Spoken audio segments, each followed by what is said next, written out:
Hello and welcome back to RaceBot TV and iRacing Live. It's been a while, been close to 3 months since we brought you this series, but it is back with an entirely new format. It's the Espeed Contender Series Dark Matter Design Season Opener 300 miler live from Daytona International Speedway. Randolph Cheneth, Jake Blackhall, as well as Hugo Louis, bringing you all the action in this one all season long. And Jake, it's a new format, a new season. I think everyone's excited. New everything. I'm excited, getting ready for this one. It's a full season this year, all year long for the Raven Graphics and Espeed Contender Series, and straight away starting with the Daytona 300 here at Daytona. And interesting names coming back to the series, Randy. Interesting names in the series now as rookies. I think it's going to be a great race here today, and it's going to make for definitely a wild one. I've heard some word from obviously the clashes and the duels, and there was some crazy racing going on. Yeah, I've heard as well from some drivers that they weren't overly enthused with some of the things that happened in those couple races. A lot of calamity and not a lot of cars finishing those races. But we have a starting lineup coming at you in just a moment, as the music is intriguingly cutting in and out. But that doesn't matter. Cars are getting ready to roll off on towards the racetrack. Let's go down the 38 car field that's going to be opening up the series tonight. So the grids for these were sorted out prior to this. Qualifying, of course, made up the first 2 spots, and then they did 2 duels that sorted out second through on the inside row and third through on the inside row and fourth through on the outside row. So let's go down. Scotty Reinschild and Sean Powell, they're going to be on that front row, the fastest in qualifying, so they get those couple of spots. Travis Townsend returns with Marshall Berry on the outside of row number 2. Doug Lemons and Brandon Holder, 2 seasoned veterans, on row number 3, with Everett Lane and Perry Snelson on row 4. Brad Neer and Jason Seidlove, they make up row 5, with Ryan Lang and William Toney on row 6. Brad Patterson and Sean Moltzik, they make up row 7, with Keith Stewart and Timmy Logwood Jr. on row number 8. Paul Bliss and James Torrey on row 9, with Glenn Jamieson and Doc Stout rounding out your top 20. Brent Keith and Aaron Ames make up row number 11, with Matt Kingsbury and Adam Jocelyn row 12. Sean Ryan and Ed Zaghetti on row number 13. Timothy McQueen and Jason Perry on row 14. Burt Wilson and Bobby Everhart row 15. Tyler Hayes and Abe Bowden row 16. James Hickson and Tim Marlowe row number 17. Frank Amuglia and John Verga on row number 18, with Christian Joyce and Malik Ray rounding out the 38 car field. It's a long championship now for the 2018 Espeed Contender Series. 35 rounds are on the schedule. These guys work themselves off towards the front straightaway. Pace car ducks to the safety of pit road, and we are green in the Dark Matter Designs 300 in the Espeed Contender Series. Scotty Reinschild is going to lead them all the way down in towards corner number 1 for the first time, with Sean Powell, Travis Townsend, and Marshall Berry all being aggressive behind. We are green in the Espeed Contender Series in 2018. Green and mean and ready to go. It's going to be a long season already. Travis Townsend, where else would he be? Up the front, pushing Scotty to the front right now, and they're going to be pretty much clear of that high side right now. Sean Powell did not get a good restart in that 41 truck. Also, for people who are coming back to the series, a lot of people have changed numbers, so it's going to be a whole new series for Randy and I to get our heads around in the first race. A lot of new names, and unfortunately a lot of names that are difficult to pronounce, such as the guy who looks keen on leading lap number 1 here on the series. Then now into the tri-oval, or will that 41 machine, actually I take that back, will the 83 machine of Travis Townsend take that on her way to go? Lap number 1 going to be led by Scotty Reinschild. So 120 laps is on the docket tonight. There's a big run coming from the top side of the racetrack. Sean Powell getting a big shove from that top groove, getting pushed by Marshall Berry. So a couple of new names up top. Jake really being strong, and a new name leading the race here thus far. New guys coming out showing they want to play hard. Yeah, new guys showing what they can do, and already Marshall Berry with American Motorsports. That's a good team to get amongst. Right now he's got his teammate Brandon Holder moved away. I think it was from the 31 last season, now running in the 5 truck, sitting right behind. So that's a little bit bit more coordinated for American Motorsports. 05, 5, 04, and 4 for that team, which will be good and strong this season. Doug Lemon still on that inside right now, trying to see what he can do in that third spot. A little bit back from Travis Townsend, who's all over the back of Scotty Reinchild right out in front.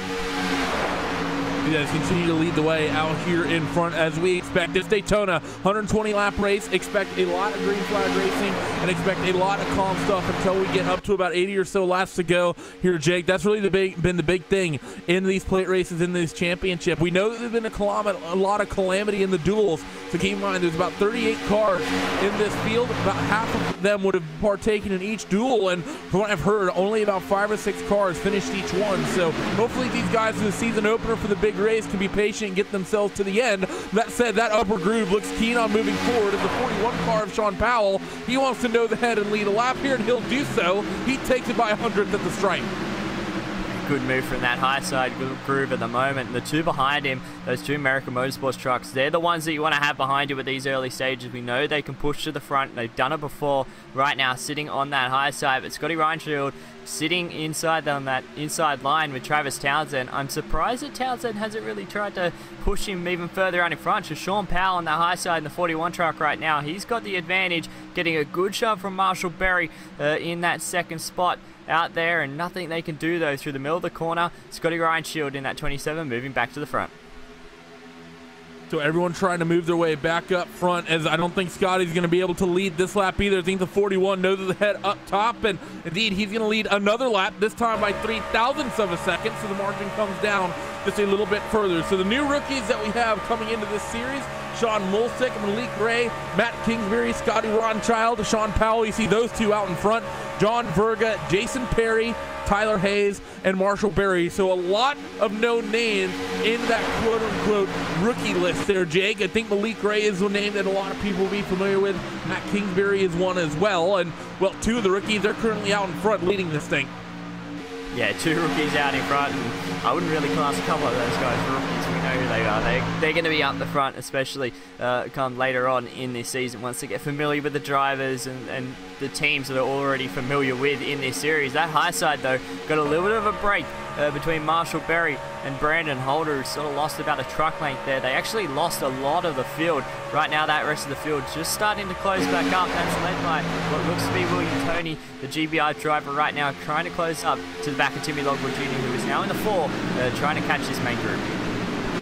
Yeah, you're pretty much right. All these numbers are going to throw us for a loop as Logwood's moved over for the 4, taking that number from Chris Britt. A handful of other drivers have jumped some numbers around. Aaron Ames is now in the 3, interestingly enough. Still some people in the numbers that you will, of course, love and remember. James Torrey, he's still out there in the 2. Everett F. Lane, he's still in the 24. And I'm going to keep an eye, Jake, on that number 24 machine all day, because the NASCAR iRacing Series Daytona 500 on Sunday, Everett was part of the lead group pretty much the entire 500 miles of that event. I think that 24 car is going to be a force to be reckoned with in this one, and especially considering the top side in the truck seemed a bit more viable than it did in the Cup cars. I think that 24, as long as he doesn't get caught up in any issues, he's going to be strong. Keep in mind, he won this race, if my memory serves me right, just a season ago. Yeah, he's won this race numerous times before in terms of just being competitive out the front. He could have won more plate races last season, just wasn't able to get it. He has won before. I think he also has won a preseason race. So Everett F. Lane knows how to get that truck into victory lane. That inside line, though, now sort of formed up to a good solid 20-odd trucks. That high side, though, only got the 4 in it, keeping strong on that outside. Ryan Lang's now the 4th truck in line in the 31, and it looks like as well the 16 truck has moved up the 24 that we were just talking about. Everett F. Lane both going to this top sideline. The 41 machine is Sean Powell. He got a big push from another rookie of Marshall Berry. So right now it's rookies 1, 2, 3 controlling this field, and they're quickly followed by a couple of very experienced names of Brandon Holder as well as Travis Townsend. Doug Lemon's up in this pack as well. But the rookies are saying we're going to come out, we're going to fight hard in the season opener. As Marshall Berry now, he's going to try to nose ahead to the lead of this 41 car. A little bit of a wiggle coming off of turn 4 that time. I think with Brandon Holder in the 5, still getting used to that number on the side of his car. Definitely different. The 27, Scotty Reinshield, trying to push up a little bit, use a little bit of that side drive to push Sean Power out in front. But these two America Motorsports trucks are going to be strong on that high side. Looks like they're already a little bit of nose ahead through the middle of 1 and 2 this time round. Let's see if they can get a good shove going down the backstretch to maybe clear themselves. But I don't think the 05 of Marshall Berry will even think about dropping down like Sean Power did. He would rather stick with his teammate right now, and that's what he's going to do on the high side. Let's see if he opts to do so. A lot of times, drivers say, you know what, I want to lead this thing at Daytona. I will take that bottom groove anytime I can get there. But Marshall not getting a good push from his teammate. Is a little bit of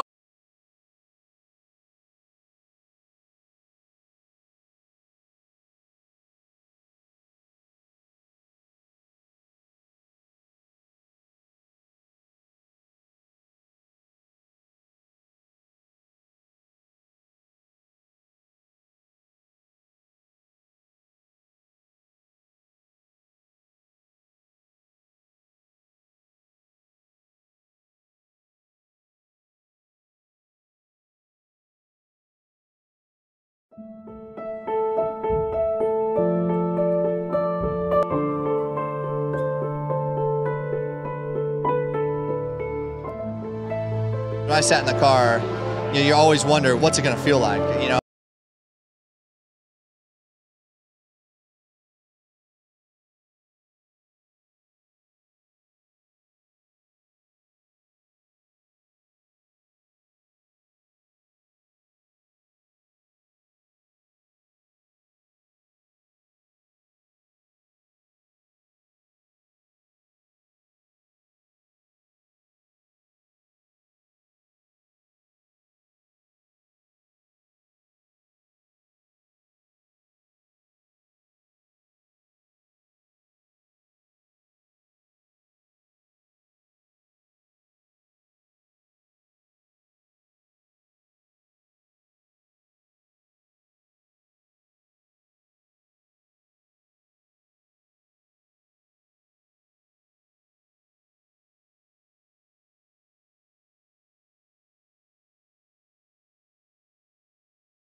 Welcome back here to Race Spot TV and iRacing Live. Sorry about that, guys, as we're trying to chase some tech issues, but a big incident here, Jake, that brought us under yellow on lap number 16. We will not, unfortunately, be able to get you guys a replay of this, but Ryan Lang as well as Malik Ray, they're pushing up top trying to make it 3 wide, and well, Ryan pretty much just drove his way into the wall and I think caused a big pileup is the way I see it.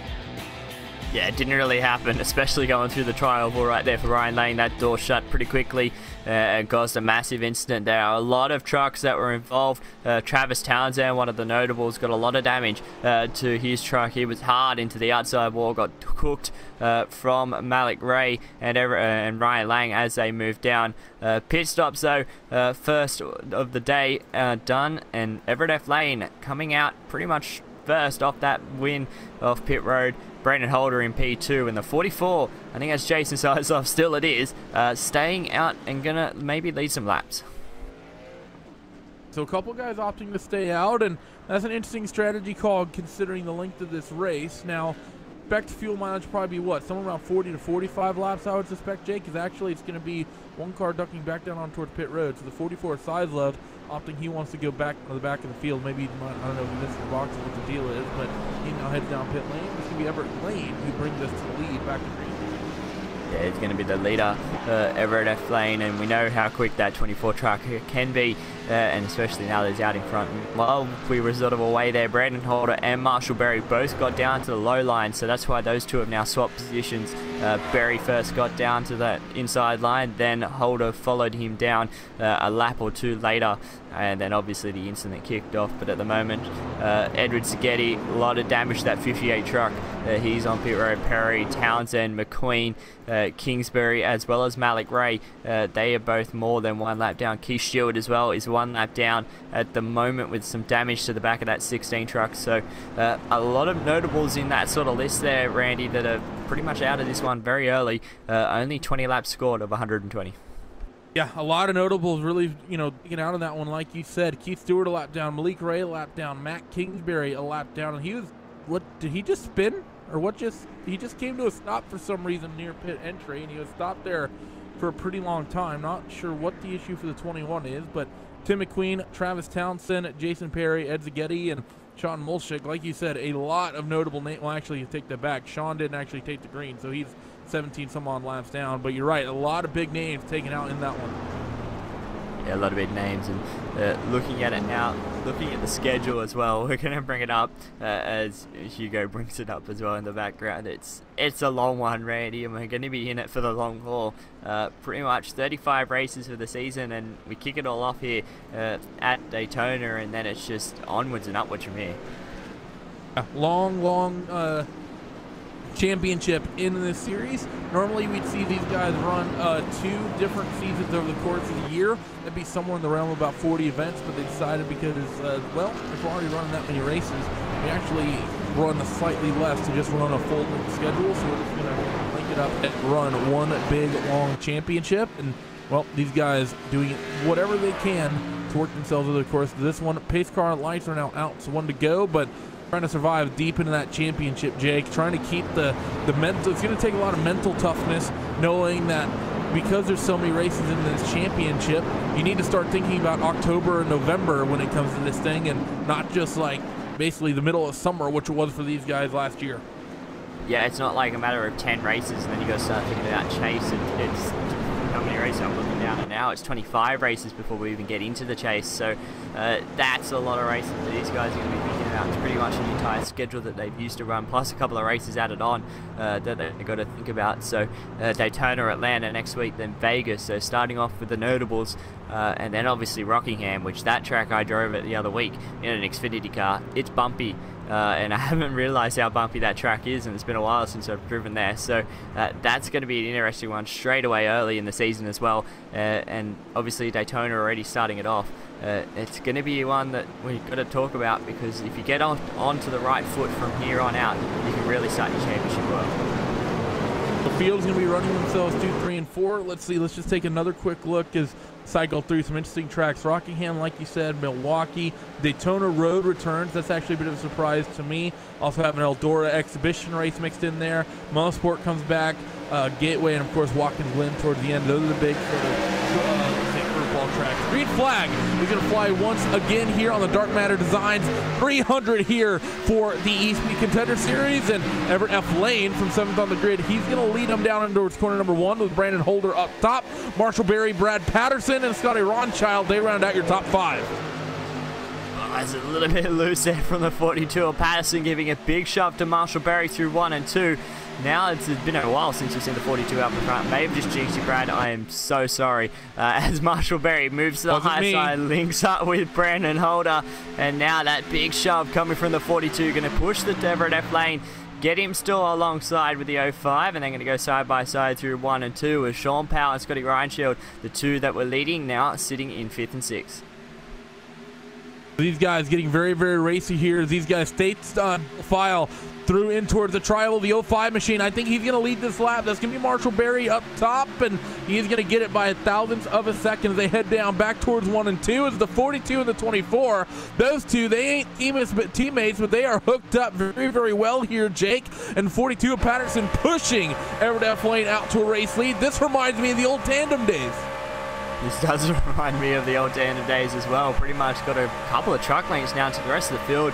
The 27 of Scotty Reinshield trying to see what he can do to sort of bridge that gap, but they just can't do it. These 4 trucks out in front pushing each other hard in the early stages, and it's actually going to make it interesting because they're going to have to watch their temps just a little bit if they keep on this back bumper. The 42 of Patterson's actually dropped off a bit. That's let this field sort of close back up, because right now on that high side, Sean Powell has linked back up with the 27 of Scotty Reinshield. Very able to lead that lap by 1,300ths of a second this time. It's down to the low side goes the 4 truck. That's Timmy Logwood Jr. from American Motorsports. He's going to want to try and link up with those 2 on that high side. That's going to be the big thing, is trying to get hooked up with your teammates right here, right now. You see those 2 up top, those 3 up top trying to get hooked together, and Marshall Berry going to be getting a big push from Brandon Holder, and he's going to take your race lead at the end of the Daytona Super Stretch 21 car of Scotty Ronchild. He's still working up that top side. And so to see me here, Jake, is that we have a number of trucks in the back who, I don't know if this is by design or if these guys are struggling, but you have the likes of Aaron Ames, Jocelyn. What's happening out in front? A couple of cars got loose and went down to the inside. They've spun. That's actually Paul Bliss. Big wreck going through the tri-oval. There's a lot of trucks getting involved in this one. No caution as of yet. I am unsure as to why there isn't a caution. Paul Bliss got turned up to the top end of the racetrack. Still no caution. A couple of trucks stopped on the racetrack. That was a big one. The 7 got bumper hooked coming off of the final turn, and that was all she wrote. And then they managed to make contact again, and in the front of pit road is bringing the replay of that. That was an interesting one there, Rodney. That was an interesting. I have to put that on Paul Bliss. I'm not sure what Paul was doing there. That 85 truck, the way he got loose off corner number 4. I mean, we didn't start the initial incident, but what I don't know. The only way I can describe it is the 85 truck basically just LePaged the field. He just basically tried to pull up, spun himself on the nose of another driver, and just stacked him up behind him. That's like, I don't know who tries to rejoin like that and just tries to drive it up onto the racetrack as hard as they can, as quick as they can, but I don't think there's any other way to say it. Yeah, definitely. And Bert Wilson went in some bystander there, because the 31 gave the shove. That was Ryan Lang who gave the shove to the 7, and that was it. He went down, hit Paul Bliss, and from there it was just Paul Bliss came back up. Unsure as to why, but that was a really bad rejoin. Ultimately, it's cost a lot of drivers as we go back live out in front. American Motorsports guys are now sort of teamed up, but not on the high side. Brandon Holder, Timmy Logwood Jr. teamed up on that high side. Marshall Berry now on the low side. Everett F. Lane gets a big enough shove off of turn 4. He's going to move down as he crosses the stripe, and still under green conditions. We had that big incident. No one brought out the yellow, and now we're only stuck with about 8 odd trucks in this lead pack. Yeah, it's sort of taken a lot of the trucks away, and looking at it, there's, I think, only about 10 or so that you might even really be competitive anymore. So I don't know what really the deal is. Everett F. Lane continues to lead the way, and now it's one of those situations, Jake, where you need a yellow to stack a lot of this field back up. Granted, a lot of the field has damage now, but when you have this few cars hooked up together, you figure the lead pack only about 8 or so strong, second pack only about 4 strong, and then 13th on back about 6 half dozen or so. It's pretty unlikely that we're going to get a caution with guys running with this few cars around them. Yeah, now we expect green flag pit stops, and now you got to work your strategy out from here, especially those 2 American Motorsport trucks on the high side. They're going to be pretty much using all the fuel at the moment. the guys about 4th, 5th on back are going to maybe save just a little bit in those race trucks so they may be able to get an extra lap out of this stint. And that's what you got to think about, trying to manage it, because it's sort of a weird window now. Because they sort of came down around like 20, that was the last time they were on pit road. If they had a caution then, they might have been able to make it the distance on another stop, but now it's sort of just a little bit too much for them to do. So we'll see how they're going to play this, because it's going to be interesting, especially now with the chance that we may not get another caution till a lot later in the day.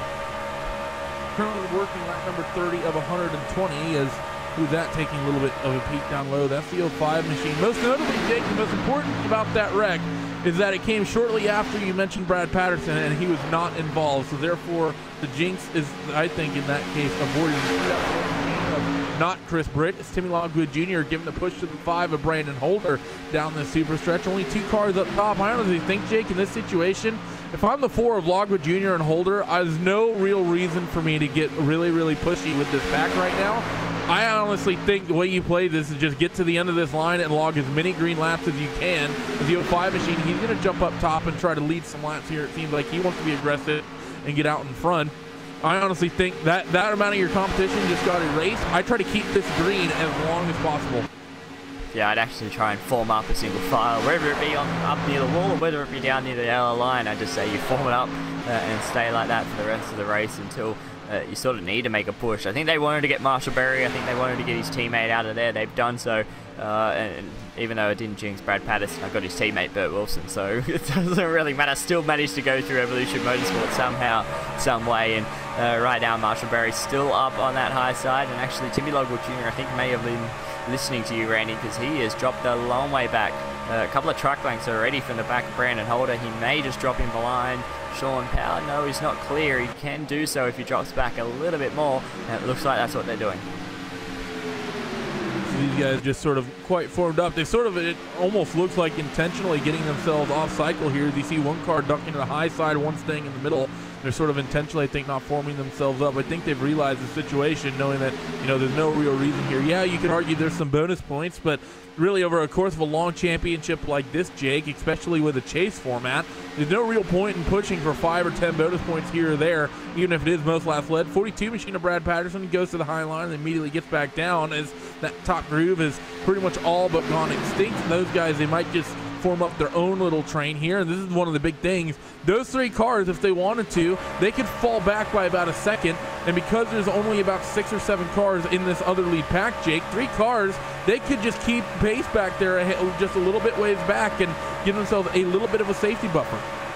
Yeah, they actually could, especially with the lap traffic at the moment, because there is a lot of it as they're coming up on some right now. That's Everett F. Lane on the inside of the 16 and Keith Stewart, the 28 of Tim Marlowe. Those two are going to have to stay high. Marshall Berry still just slowly falling off the back of this pack, and he's going to do so now and drop in behind the 21, and that is actually Matt Kingsbury. So Kingsbury's 2 laps down. The first truck that is 2 laps down. There is 2 other trucks 1 lap down. That's Doug Lemons and Christian Joyce. Joyce, the leading one of those, and as I say, that pretty much Tim Marlowe has fallen a lap down. He's going to join the end of the queue, so he will be the first truck 1 on the lead lap, and the first truck 1 lap down as he actually makes a move on Matt Kingsbury. So the 28 truck looks clean. He just needs to get that lap back and try and stay out of trouble.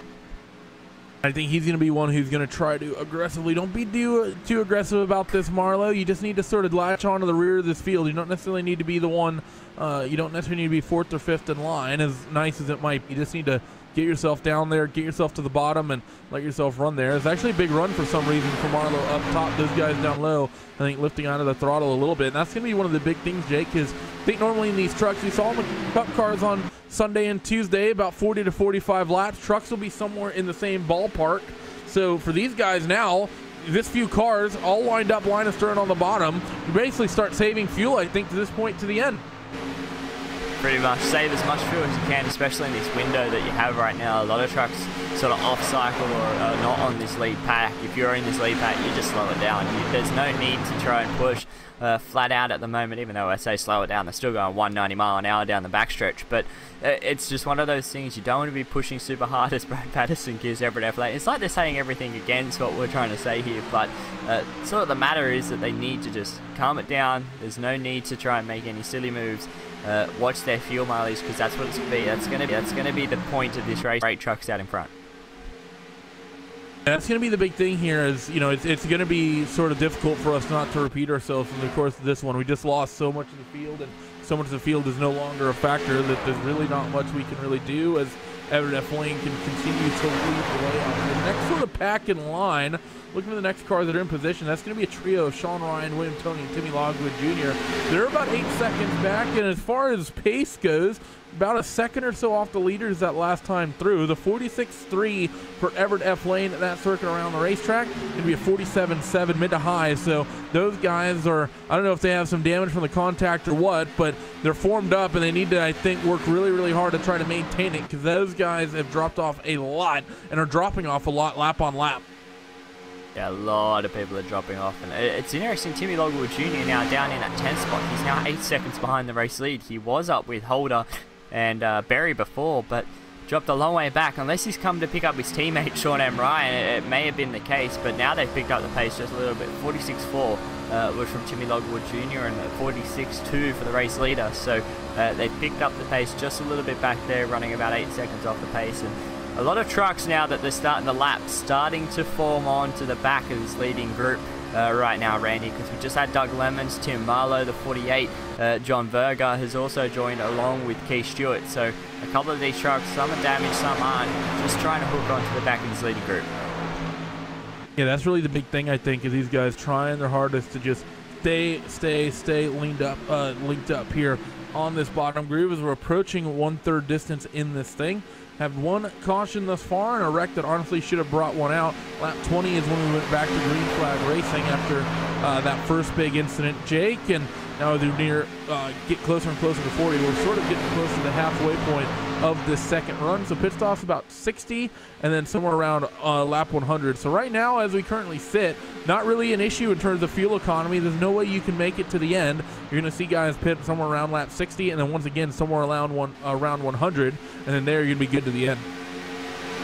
Yeah, definitely. It's going to be one of those things though on that final stop where you just take gas and leave it at that.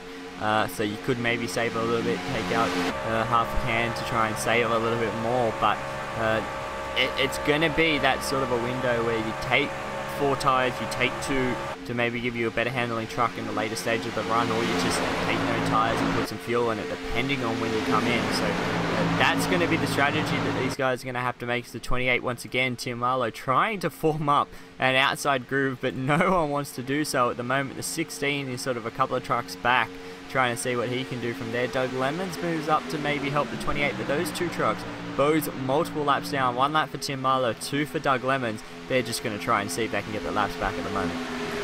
That's going to be the big thing, and that's actually, I'm curious, what's the situation for those guys? See, Doug Lemons is sort of in an interesting situation where 2 laps down. He's also have Matt Kingsbury, he's at the end of this, so I think Doug wants to try to jump that 21 machine. That's technically for position. The thing is, though, is that these guys form up and start pushing really, really hard. Even if they were to get their laps back, Doug's not going to be in any position for that lucky dog. Where's John Vega? He's at the tail end of this pack, I actually think. Where is he? Yeah, he is the 48 machine. So there is a little bit of interest here for the 28 car. They're actually going to go 3 wide down this back straightaway as Tim Marlowe gets left out to dry. 42 of Brad Patterson, he uses the momentum from the 70, jumps up to the top, and he's going to take that race lead. The 28 of Marlowe's in the wall. Please, please, please don't bring out a caution with this few cars out in front. Nearly got into the fence. There would have been nothing between the 28 and the wall there, going through 3 and 4. That was awfully close. A lot of momentum though. No one wanted to go with the 28 at Tim Marlowe. Lemon said nope, as the 42 was trying to go up to sort of get into that line and into that draft. And the 28, sorry, just didn't want a bar of it, made it 3 wide. Lemons didn't want any of that, so he just dropped in behind Brad Patterson, pushed him to the race lead, who is now getting a good shove from Everett F. Lane, and it's really actually mixed up this lead pack. I'll get back. It's been a while since I've been commentating. It's the 27 of Scotty Reinshield and Shaw Powell on the outside, going to drop down into 3rd and 4th as they get around Doug Lemons.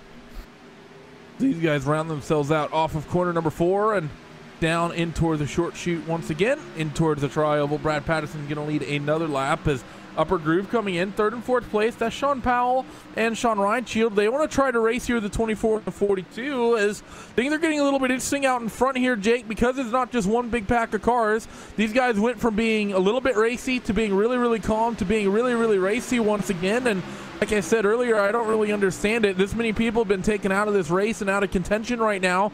They think you're just self-interest. Says to me, keep it green as long as I can. I don't really see the logic of trying to push each other to the front. Might be fun though, and like I said earlier, it reminds me of the old tandem days as Everett Lane and Brad Patterson. They're going to continue to work the bottom of the racetrack and try to push their way forward to the 27 as well as the 41. They try to do the same thing up top, and right now Brad looks keen on winning the race to the line this time through, as I think everyone is going to get back single file up against that yellow line. But it looks at things for the most part in the back. 1/3 truck thinking about joining that top groove.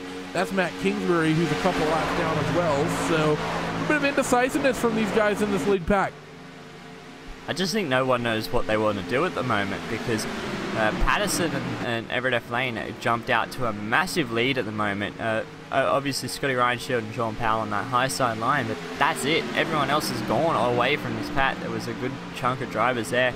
Frank Muglia is running about a second or so away from that race lead. Marshall Berry and Brandon Holder are 4 seconds back, and they've just teamed back up with that group that was coming with Sean Ryan, William Tony, and Timmy Logwood Jr. So, ironically, American Motorsports have found their way. All 4 trucks, except for William Tony in the GBR trucks, just sort of sitting in the middle of it all, but they're all there at the moment. Going to see what they can do as a 5-truck tandem to close down this leading group, which they should be able to do so. As on the high side, Scotty Reinshield through 1 and 2 with Sean Powell, Matt Kingsbury as well, multiple laps down, but giving him a helping hand, as a lot of these lap trucks are, I wouldn't even say up to speed right now, Randy. Brad Neer right there in the 9 as they come up with Timothy McQueen as well. They are super slow, and that could be the drama later on in this one.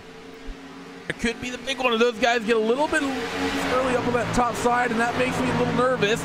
Never want to risk the bumper hook, and my oh my, would I be oh so critical if these guys dump each other with this sort of race lead. It's just so hard to explain. Like, I know a lot of people might be saying, Randy, they're out there, they're racing, they want to get themselves out in front. The thing is that self-preservation and game theory, and to me at this point just basically says keep that green as long as you can. Yeah, keep it green and stay out of trouble. And these guys, I think, want to make the trouble at the moment. Scotty Reinshield, Sean Powell on that high side, definitely looking awfully close to hooking at each other a couple of times, especially through 3 and 4 last time round. And it's a track where you've got to preserve yourself, especially the truck later on. You need the truck to be clean. You make a little bit of contact with a wall, or you try and bumper hook someone and get, as we've seen before with Burt Wilson and Ryan Lang, it caused a lot of people with a lot of damage. Didn't get a caution for that one, and now look at how many trucks we got out in front. You've got to sort of say, as they are right now, as they've dropped in single file, and just think of the last 10 odd laps to go, especially with the way this race looks like it's going to play out. Yeah, that's the big thing, is just keeping yourself out there. The 42 machine of Brad Patterson. Bobby Everhart, super slow. Is that just due to damage? Yeah, that's just damage. Okay. I was just sort of clicking through the field, and I wasn't sure what the issue was there. But he's doing 170 miles an hour, and that's because the car is pretty much dead. Brad Patterson, though, is now leading this group. And it's sort of interesting the way this lead pack has sort of spread itself out, Jake, because there was about 8 cars in this lead pack at one point. Now it's down to about 4. We have the likes of Frank Gramugli has dropped off about a second or so, and Marshall Berry, Brandon Holder, Sean Ryan, Timmy Logwood Jr. A couple of those drivers were part of this lead group at one point. I think at one of those drivers, I think Marshall Berry was up here near the front, as well as the 5 of Brandon Holder. Either they lifted to get themselves out back down and around a bunch of teammates, which I think is what they did. And I think those guys, they're just back there saving a bunch of gas is the best way to think about it. They're doing 46s. Race leaders doing 46s as well. So they are slightly faster than the race leaders. So they think they just want to take the opportunity to get themselves all line astern. Yeah, I think that's what they wanted to do. And actually, having a look back, they actually dumped William Tony. So all American Motorsports really put William Tony in a bit of a stranglehold. They used a lap car as a pick and sort of put the 87 all by himself, and they formed back up. And that's why William Tony in the 10 spot's actually dropped a little bit away from that 4-car tandem at the moment. That's just slowly creeping into this lead car pack at the moment. They are right hooked up. The 5 behind the 05, they are closing down that gap last time round at 45.9. from Marshall Berry compared to that 46.5 of Brad Patterson. So those 4 trucks, now that they're all hooked up, they could easily freight train these guys on the high side, as these guys are going to split the difference between the 63, that looks like it's Glenn Jameson, and the 71 of Bobby Everhart down the backstretch, and they are so slow. And who is that? The 6 and the 2 are even slower, and that could cause a little bit of chaos there coming through 3 and 4, as those 2 trucks are not even up to 160 mile an hour going through 3 and 4, and that's a little bit dangerous. Yeah, that's one of those things where I think we saw that in the season opener last season as well, that these guys were so far off speed that minimum needs speed rule should have come in. Oh no, this is going to be bad. As Perry Snelson, he almost dropped down to the bottom where all those American Motorsports guys were getting ready to come through the big head of steam. Wisely got back to the top side of the racetrack. A little bit nervous with that one there for a moment, but they stay out there. And I think it was it the second? I think it was the second Daytona race, either last season or the season before, where we saw this exact same thing, Jake, where there's a lot of damaged cars out there, and it caused a couple of awkward stack-ups at a couple points because the closing rate was just so insane. Yeah, and especially when you got trucks like all those American Motorsports trucks in that 45 bracket, and that's a fast lap around here. They're obviously matching 195 to the middle of the corners. They are flying at the moment, and they are already looking to the high side of a couple more lap trucks. It's one of those things where it's the first round of the championship. I know it's a long season, and I think the mentality is just stay out, try and get as many points as you can, but it's a long season. There's a lot of races. There's going to be a lot of turning points in this championship this year. Like the next super speedway is only in round 10 at Talladega, so it's not like we've got a long way before that happens. You've got Daytona Road before then, and that's going to be another one that's going to mix it up a little bit. So I think you just sort of need to park those trucks or a little bit out of it and just say day done, because there's no point causing more issues than not. Yeah, I'm sort of in the same boat as you, as they come up on another couple crippled cars. This is Paul Bliss, who brought out that last yellow, as well as the 58 of Ed Zaghetti. So those guys not having the day they would like, as Brad Patterson leads another lap as we're quickly approaching half distance in this one, only about 12 or so laps away from that marker. As well, for those who are just now maybe tuning in, it's been sort of a downhill race in some ways. Started out looking really good. We had a big caution that came off of people being a little bit over aggressive, forcing it 3 wide, and then once again people being really aggressive, trying to make that top side work. Jake got another car a little bit loose, got into someone else. Everyone sort of kept it okay. 1 or 2 cars spun down to the inside, but it was no big issue until someone hooked themselves trying to rejoin. So it's basically just been over aggression, really been the big story of how this race has shaped up. That said, American Motorsports Group, those guys are quickly closing in on that lead pack. They're consistently ticking off laps that are about half a second or so quicker than that lead pack. So those guys, after forming up, are looking super quick. Yeah, and we knew they were going to be quick. American Motorsports, I think, are going to be the team to sort of watch out for. Obviously, the next person you're going to have to watch out for is going to be Travis Townsend. He's definitely going to be the one that could definitely spice things up on other racetracks. But here, when it comes to a super speedway, it used to be like the old whip racing. I know whip racing's a long seasons ago, but they used to be the one that we'd always talk about in super speedways. Now I think it's American Motorsports gang. You've got the odd couple of drivers there, like as well as Evolution Motorsports can be up there, like Brad Patterson is at the moment. But as a team, wholesome right now, American Motorsports looks the strongest, and they are closing in on this lead gap, just over 2 seconds away from the race lead. Yeah, that's the big thing, and they're going to be there very, very quickly. And I think if you're in this, it'd be interesting to see though, Jake, of what you do. What do you do if you're in this lead pack? Because you've sort of just been cruising on autopilot right now, based on saying, oh yeah, there's not really much competition. Let's just get to the pit stops. But that group comes charging up behind you as quick as they are. They're probably going to be able to get up to the top side and push their way around you if they choose to do so. What do you do then? Do you try to just stay patient and calm, cool, and collected if you're on that lead pack and keep doing what you're doing, or do you try to get racy with that quartet that's charging up behind? Well, the quartet is actually trying, I think, break itself up. Timmy Logwood Jr. just dropped off the back of it. Sean M. Ryan did the same thing as well. So I'm sure that they're trying to pace themselves up to this leading pack. Might be the case that they're going for at the moment. But I know if they were still formed up in that Ford trio that they were, the quartet before coming up to the front, I think you just sort of let them go and just try and tag onto the back, because there'd be no point trying to jump in front of them because they just steamroll through. so there'd be no point in trying to cause that sort of a overly aggressive move. And right now, Holder and Marshall, they're out in front of this little group that they've got formed up, and they're going to go to the inside of that 2 and 6, which are just super slow out on that racetrack. Sorry boys, but I think those 2 trucks need to be parked for the rest of this one, because they are awfully slow on that high side. And right now, Masterberry closing in, but not as much as they were before, so I think they're just trying to slowly inch their way back up to this lead group and then figure it out from there.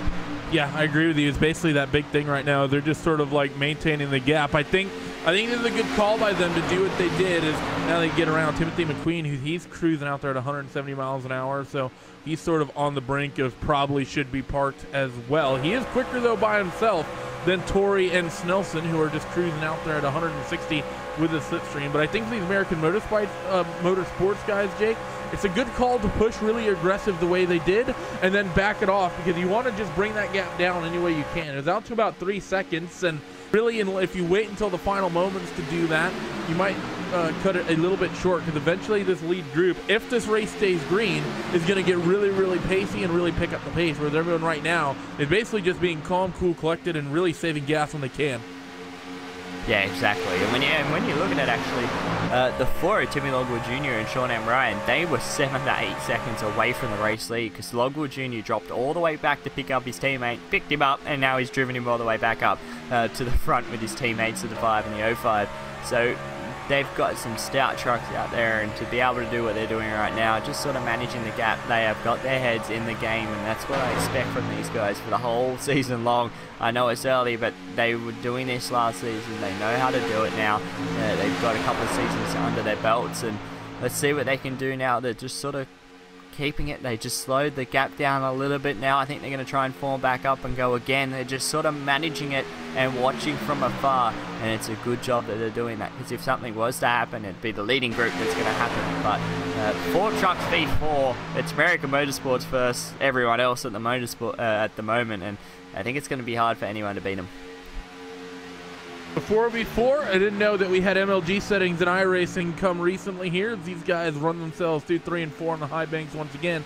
Of course, there is one truck sort of playing maybe a little bit of a, let's say, curveball in this, and that's Mr. Kingsbury, who's running 5th in line of the lead group, but he is running 19. He's a couple of laps down, but he is sort of out there, and having that extra truck, that is potentially a variable. Yeah, that extra truck, especially, it's got a little bit of damage of Kingsbury to the back of that truck. The 21's definitely not clean, got involved in that early incident, and it's just going to be one of those things where he's just going to have to see what he can do right now in terms of getting his lap back. He's 2 laps down, I should say, so he needs 2 laps back. He needs cautions if he's going to get them. I don't think so, but he just needs to try and tag on. If he gets in the way, it's going to be a little bit chaotic, but I think he knows what he's doing.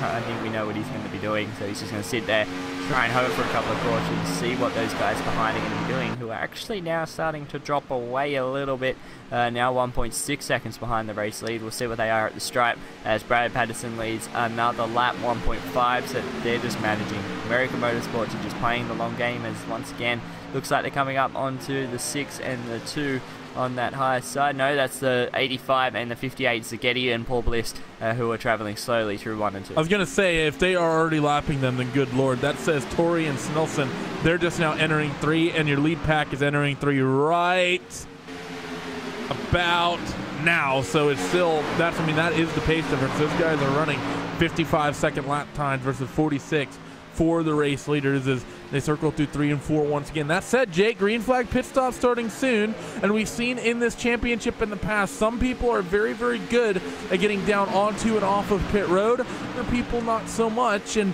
that might shake things up, because if we just get a few people that end up getting things wrong on pit road, we could be talking about only 2 or 3 cars in that lead pack once everything cycles through.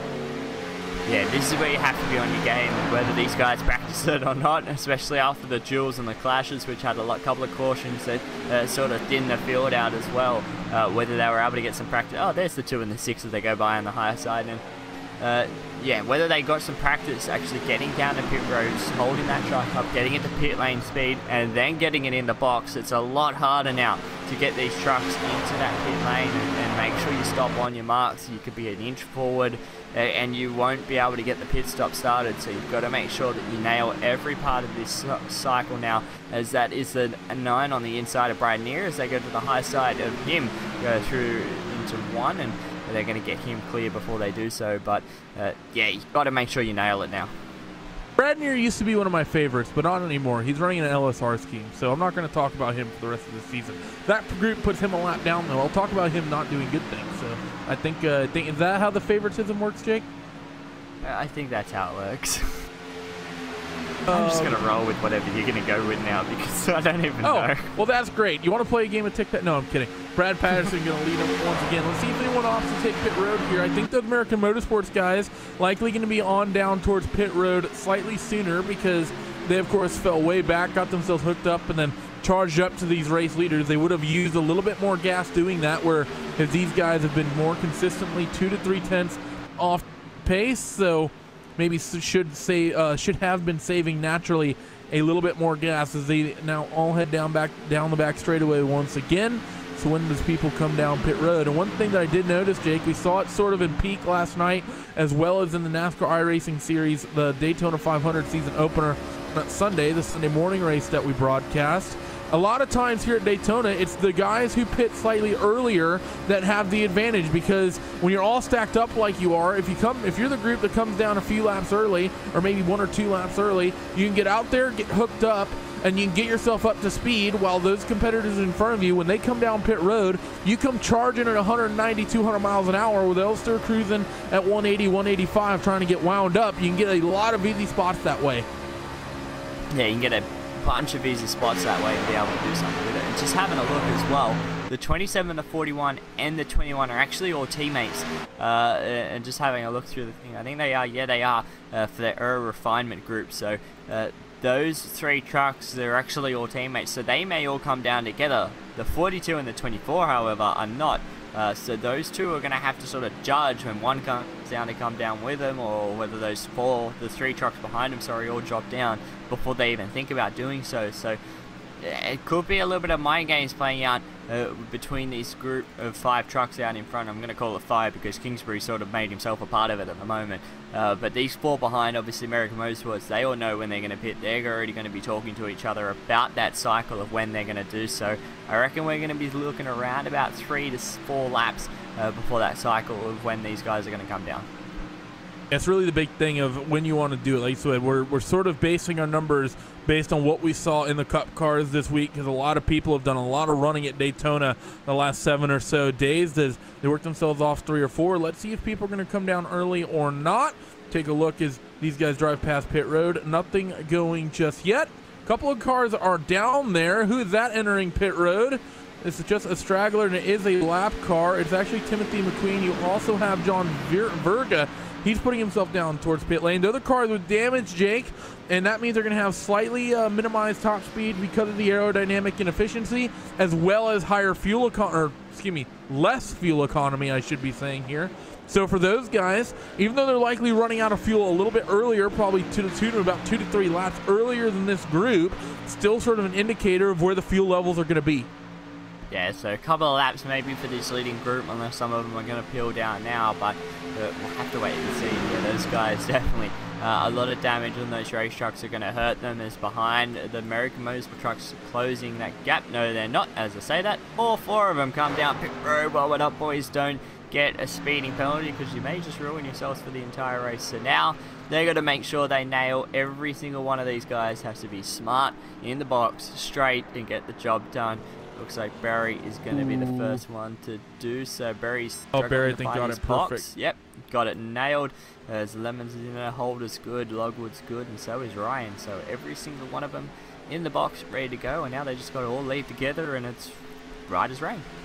I think Brad Patterson's getting a little bit bored. Maybe we can get a replay, but this last time down the Daytona Super Stretch, he basically just sat at the lead of this little group, bobbing and weaving that truck back and forth all the way down that nearly 1 mile long back straightaway, just constantly left, right, left, right, left, right, left, right. And then got it basically straightened up and stable back into 3 and 4. This group now hit pit road though, and well, let's see what happens. What's going to be the advantage? It's only a 1-lap advantage in terms of fuel economy. That's going to be, I'm going to just say it, irrelevant in this race when it all comes down to it. But let's see, where is this American Motorsports group? Marshall Berry's up on the racetrack, as well as everyone else. They need to get themselves formed up and get to pushing here as quickly as they can, and then they should be able to, I think, get around this entire group that's just now hitting pit lane, as long as they're all on the same tire strategy in theory. Brad Patterson took left only, but he was down on pit road. Wait, oh, no, never mind. He took 4 tires. I just tuned in a little bit late. So let's see where that American Motorsports quartet, they're now formed up on the racetrack. Well, the lead group, they're getting themselves back up there and up to speed. I think American Motorsports might jump these guys. And the one thing that this leading group isn't done is form themselves up. Brad Patterson is a good 10-odd truck lengths ahead of Scotty Reinschild. Everett F. Lane is just rejoined behind them. Sean Powell is another good odd bunch behind, so they are not formed up at all. And here comes this leading quartet of American Motorsports. You can say it leading group because if they can get themselves around this 32 of Brent Keith, they should be able to get themselves straight past this leading 4 trucks. Here they come. Already they're going to close up to Sean Powell. That's the 05 and the 4. Leading this group now, Marshall Berry and Timmy Logwood Jr. to the high side of the 41.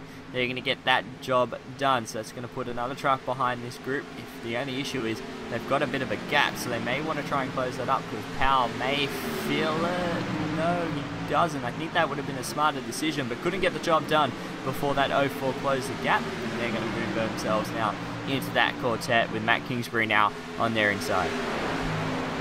So that lead group of American Motorsports is quickly coming strong. They haven't taken the race lead yet because you still have Everett F. Lane as well as Scotty Reinschild and Brad Patterson out in front. Those 3 are just getting themselves hooked up. Scotty's just latched on the back of that Evolution Motorsports machine, and now Everett F. Lane, he's going to be looking to do the same as well, as that American Motorsports group is going to come charging in at full speed. Let's see what the lap times are and see how much time that American Motorsports quartet has gained. Brad Patterson's going to cycle through now across start finish. Going to be a 48.7 from him. American Motorsports guy is going to be a 46.6. So that's what we're talking about, Jake. We're talking about that speed advantage those guys have by going out there a lap early and getting out there when those guys are getting back round up to speed. Just sort of an easy way to pick up some spots versus if you wait late to be that truck that's coming off of pit road while everyone's already fully charged up to speed behind you. It's a very anxiety, let's say, inducing situation to have trucks charging up behind you 10 to 15 miles an hour faster. Yeah, and that's what these guys are doing right now. 4 of them closing in on the 3. They've lost Sean Power. They've lost Matt Kingsbury. So those 2 are going to have a hard day now trying to close back up to the race leaders. And now let's see if they go high. There is a truck up there that is going to be coming across right now. It's going to be lapped down with some damage. Whether they go up there and try and do it, no, they're just going to sit in behind right now and wait it out. That's the 7 of Bert Wilson, who was initially involved in that second incident before bumper hooking. Well, I can't really say bumper hooking, but got bumper hooked, then had a car bumper hook themselves on his front bar. And now I'm going to see if these American Motorsports guys, they're playing it smart, aren't they, Randy? I thought they may have been able to blow the doors off these trucks, but they just didn't. Yeah, I think I may have would have, but that's okay. They latch themselves now onto this little lead pack and just keep themselves out towards the back end. And now the big question to me, though, is, Jake, is what do you do in terms of fuel strategy? Because honestly, if that would have been me on pit road, I may have just thought about putting it to about an 80%, 30% fill and dividing this into 2 30-lap runs, as we're going to see Everett F. Lane jump up to the top side. You have Brandon Holder, who's up there, so those 2 are going to try to push their way forward here. So that's one of the American Motorsports guys going a little bit rogue and saying, you know what, I'm going to adopt communism, forget capitalism, as they head down the super stretch. And Everett F. Lane in the 24, he's going to get pushed out there out in front, and a couple of the other American Motorsports guys, they're going to follow suit as well. So capitalism comes back in full force. Comes back for a little bit. They've still split up the main 4 of those trucks. Everett F. Lane now still on that higher side. Patterson trying to see what he can do on that low side. And now this is where I get a little bit worried, because now these guys are starting to form up, and they were the 2 that I was just about to mention, the 2 and the 6, because of how slow they are running, and these guys are running side by side. That could have caused an issue, but they got around them this time. Now another 6 odd laps later, we'll see them once again. Let's hope they're all formed up by that time, as the 24 moves now solely into the race lead. The 5 stuck out there. Scotty Reinshield moves himself up to block that hole in between the 2 American Motorsports trucks, and now going to see what he can do to try and push the 5 to the front. That's really the big thing, says Everett F. Lane is lashing himself down there on the bottom. Mr. Brad Patterson in the 42, still having a pretty good night here, running in 30. Led a lot of laps, of course, before that caution. But talking about the fuel economy, Jake, I know you've won a couple Truck Series championships. Unfortunately, that doesn't qualify for any Sperry points for Evolution Racing Team. I know how much that matters to your team over there. But talking about that fuel economy, what do you think you would have done? Would you have tried to turn it into 2 30 lap or so fills, or would you have maybe decided to just fill it up full here rather than just make it a super short stop at the end, as these guys are getting a little bit dicey with the lap traffic? Yeah, I think I would have filled it up from here. It's sort of one of those things, if a caution comes out and what do you know? You don't have any. There's the 42, turn the 24. Oh, that's an interesting one. I'm just, yeah, that was Boys Have at its finest, which is what this series is sort of based around. But that didn't need to happen to neither of them. They had to run. The 42 Patterson looked to the inside of Everett F. Lane. Lane tried and get back in front of that low side group, and it didn't happen.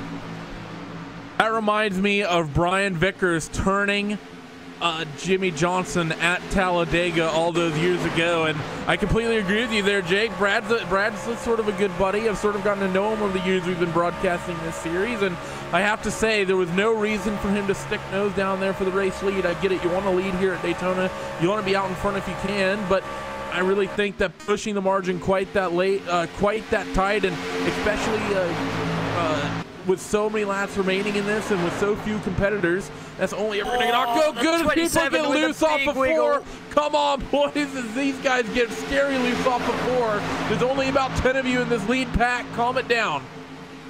Well, it's all kicking off right now. I don't think it's... And the 42's come back to the race lead side by side with Brandon Holder, and going to see what they can do now out in front. Patterson's got no help either on that high side. These guys are really starting to push a little bit harder. But back to the point I was trying to make before they all started to kick off, was that I would have filled it up in case a caution was to come out because of this.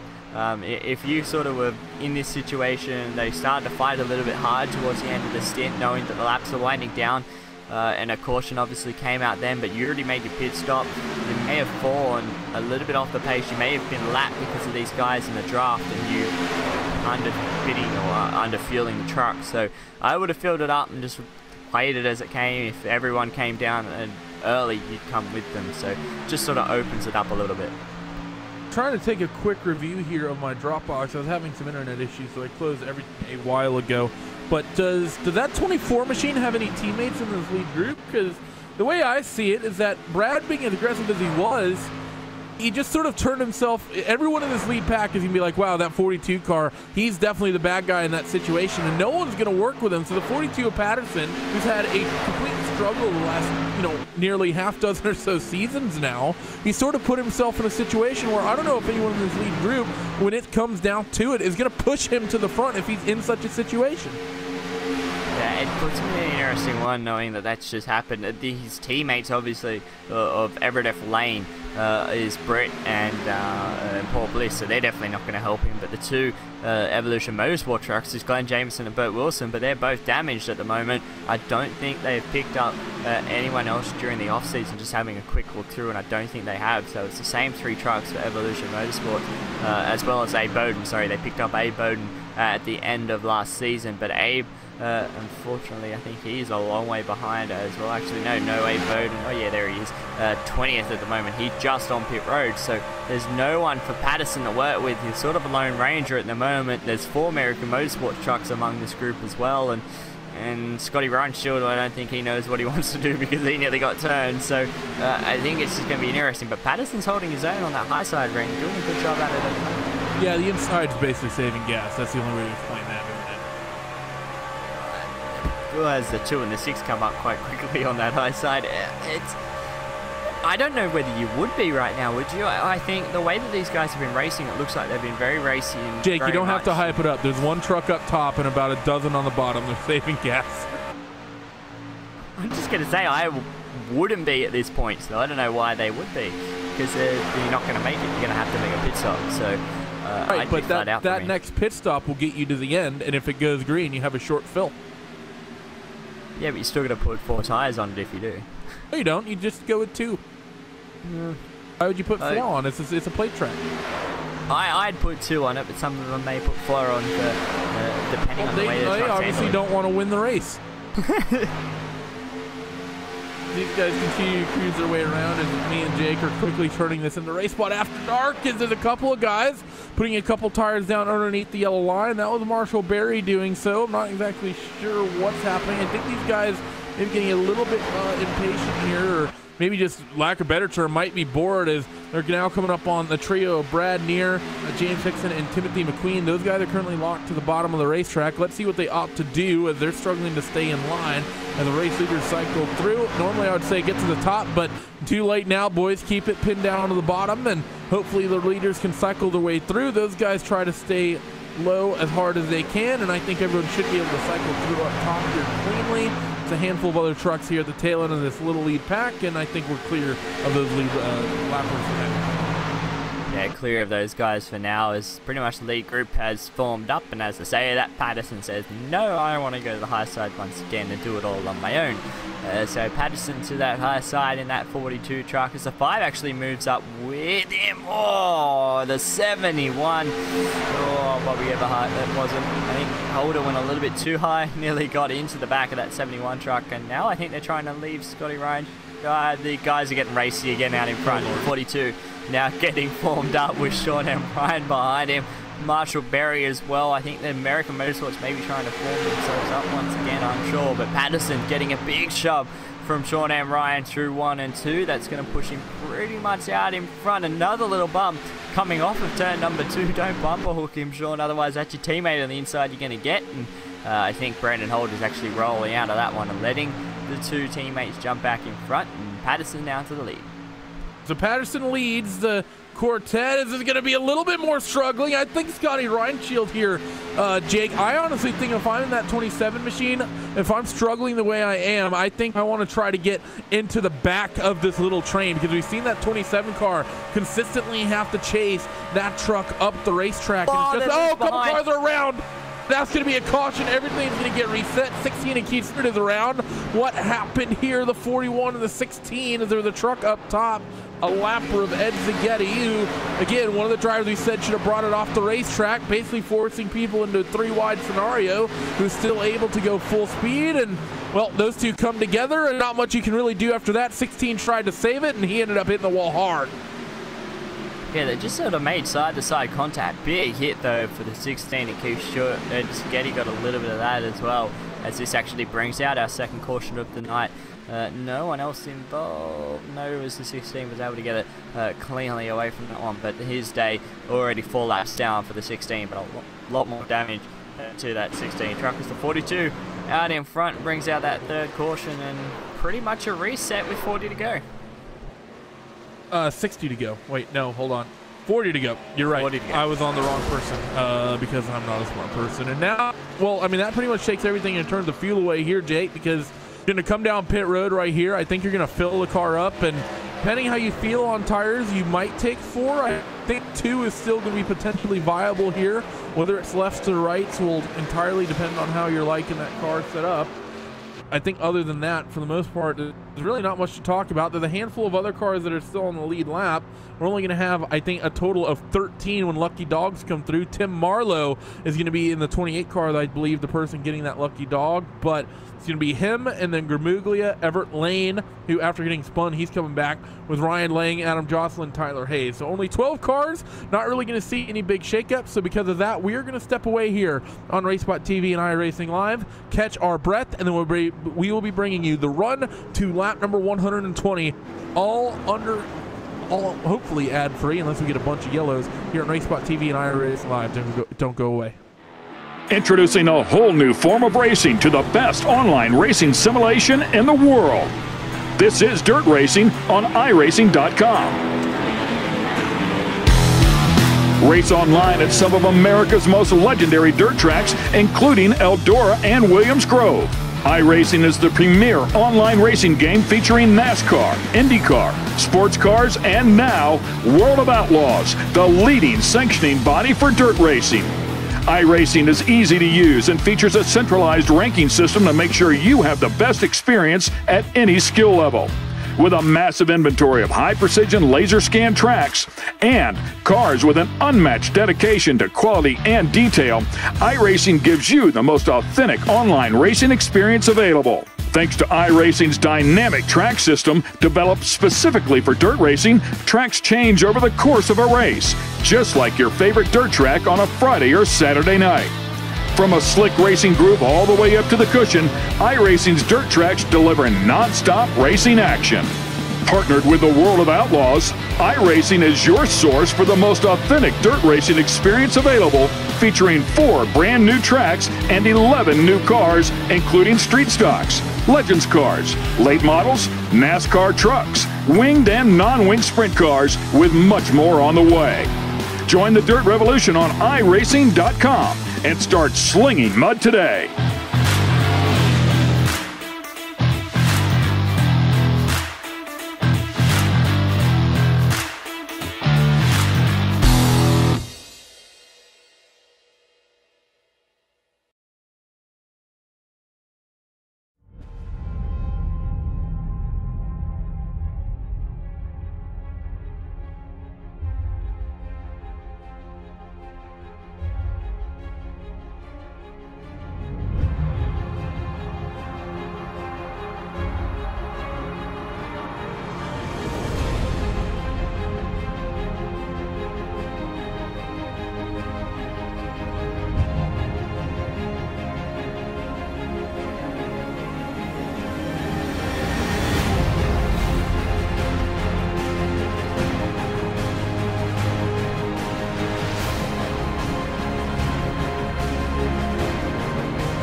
Welcome back here to RaceSpot TV and iRacing Live. As we continue to pace here under caution, we should be getting the 1-to-go signal here in just a couple of moments. Marshall Berry has inherited the race lead. 42 machine of Brad Patterson has fallen back to 5th. Jake is, well, things are going to get stacked back up, and this is going to be interesting with the number of competitive cars that we have on the racetrack.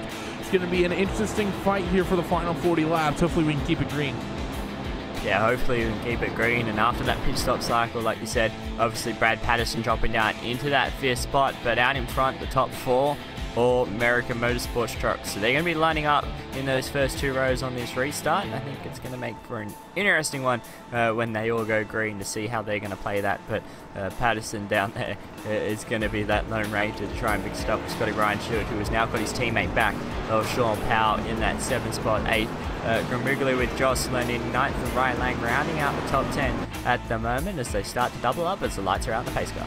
Lights are out, field begins to double up as we're going to have about 30 or so laps to go. And total number is going to be 36 once we go back to green flag racing in the field cycles his way through. Marshall Berry doing some old school Dale Earnhardt maneuvers, pulling out in front of the pace car and then getting back in line as these guys getting ready to go back to green. So 40 to go here, Jake. Who's your pick to win this thing? It's going to be hard. There's so many good guys up in front. It's going to be the way that these American Motorsport guys play it. I reckon it could be either Ryan or Logwood Jr. Those two actually look like they've been the strongest. The way those two were able to drop back and sort of pick themselves up and move them way back up to the front, I reckon they've got a little bit more in hand over Holder and Berry. So I think it's going to come from one of those two, but whether they play the I want to go win the race instead of teammate card, that's going to be the interesting one. So following the pace car once again down in towards 3 and 4. Second caution, I believe, on the night, if memory serves me correctly, which it probably doesn't because I'm getting too old for this sort of thing. And yes, it is indeed the second caution on the evening. Should have been the third, excuse me, because we did have one big stack up at one point that inexplicably did not bring one out. But most importantly, everyone here should be good to the end. Everyone should have just came down pit road, taken fuel, and gotten back out there. So the big question now is all you have to do, take that right foot, plant it to the floor, and try to win the Dark Matter Design 300 season opener for the Espeed Contender Series. Live here from Daytona. A couple cars in the background immediately ducked down to pit lane, but your race leaders, they stormed through the tri-oval and off towards 1 and 2 inside of 36 to go. As there's a massive stack up in the back of the pack. The 6 of Perry Snelson was right in the middle and everyone just couldn't get around him. A lot of these damaged trucks just stacking this field up, and a lot of the guys who actually have clean trucks trying to work their way through. As out in front, the 05 and the 04 now to the inside, and out in front is Marshall Berry and Sean and Ryan. They got the better jump as Brad Patterson comes up to try and stop the 5 and the 4 on the high side coming down as the 27 Scotty Ryan Shield tries to follow them through as well. A lot of spread out race cars right now through this field. I think a lot of people try to play some politics and get themselves to the bottom, but no one really quite able to do so. Marshall Berry trying to do his best to hold out front as Sean Ryan is squirreling back and forth a little bit. Those guys seem to be struggling, trying to get themselves all paired up as American Motorsports drivers. But Timmy Logwood Jr. and Brandon Holder on the top, they're trying to be really aggressive right now, Jake, and that's a good decision by them, because if they can get a big run, just the duo of them, and get out to nearly the front and get themselves clear, that'd put American Motorsports 1, 2, 3, 4. Yeah, that'd be a great Here they come for those guys. Here they come. Yep, exactly that.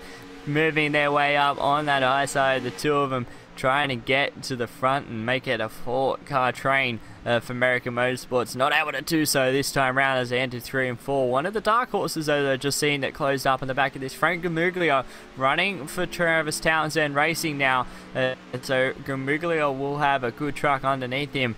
Doesn't have Townsend out in front to help him, but he should be able to do something with that truck. I think it'd be one of the big talking points of this season here, Jake. The fact that we saw Travis Townsend take last season off, however, comes back this year in that number 83 machine. Of course, he's been so good as Marshall Berry tags the apron coming off of 2. This is going to cause a big checkup on the inside. 4 and the 5 might have a good opportunity to get themselves out clear their teammates now, but don't have quite enough of a run. The 4 is not quite close enough to be able to push that 5 car, so because of that, they're just going to be stuck out there. I honestly think here, Jake, the best way to do this is honestly let those 2 drop back a little bit, and I think if you're Marshall Berry as well as Sean Ryan, 2 of you go up to the top and work with them and try to pull them clear of that car of Brad Patterson. I think that's the best way to get your 4 of you out in front right now, as they're again going to get a big push to the top.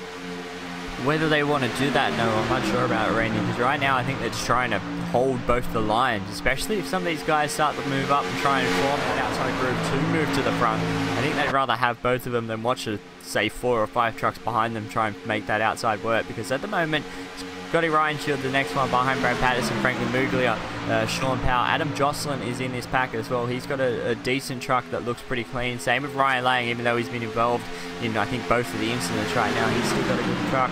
And Tyler Hayes as well in the 95 behind. So see what they're going to do behind if any of those try and form up that high side, as Hayes and Lang actually do something about that right now. But right now, 4 trucks out in front side by side, and they just can't do anything about it. All teammates all hooked up and working together as they roll through 1 and 2 once again. Still some lap traffic, of course, you have to worry about.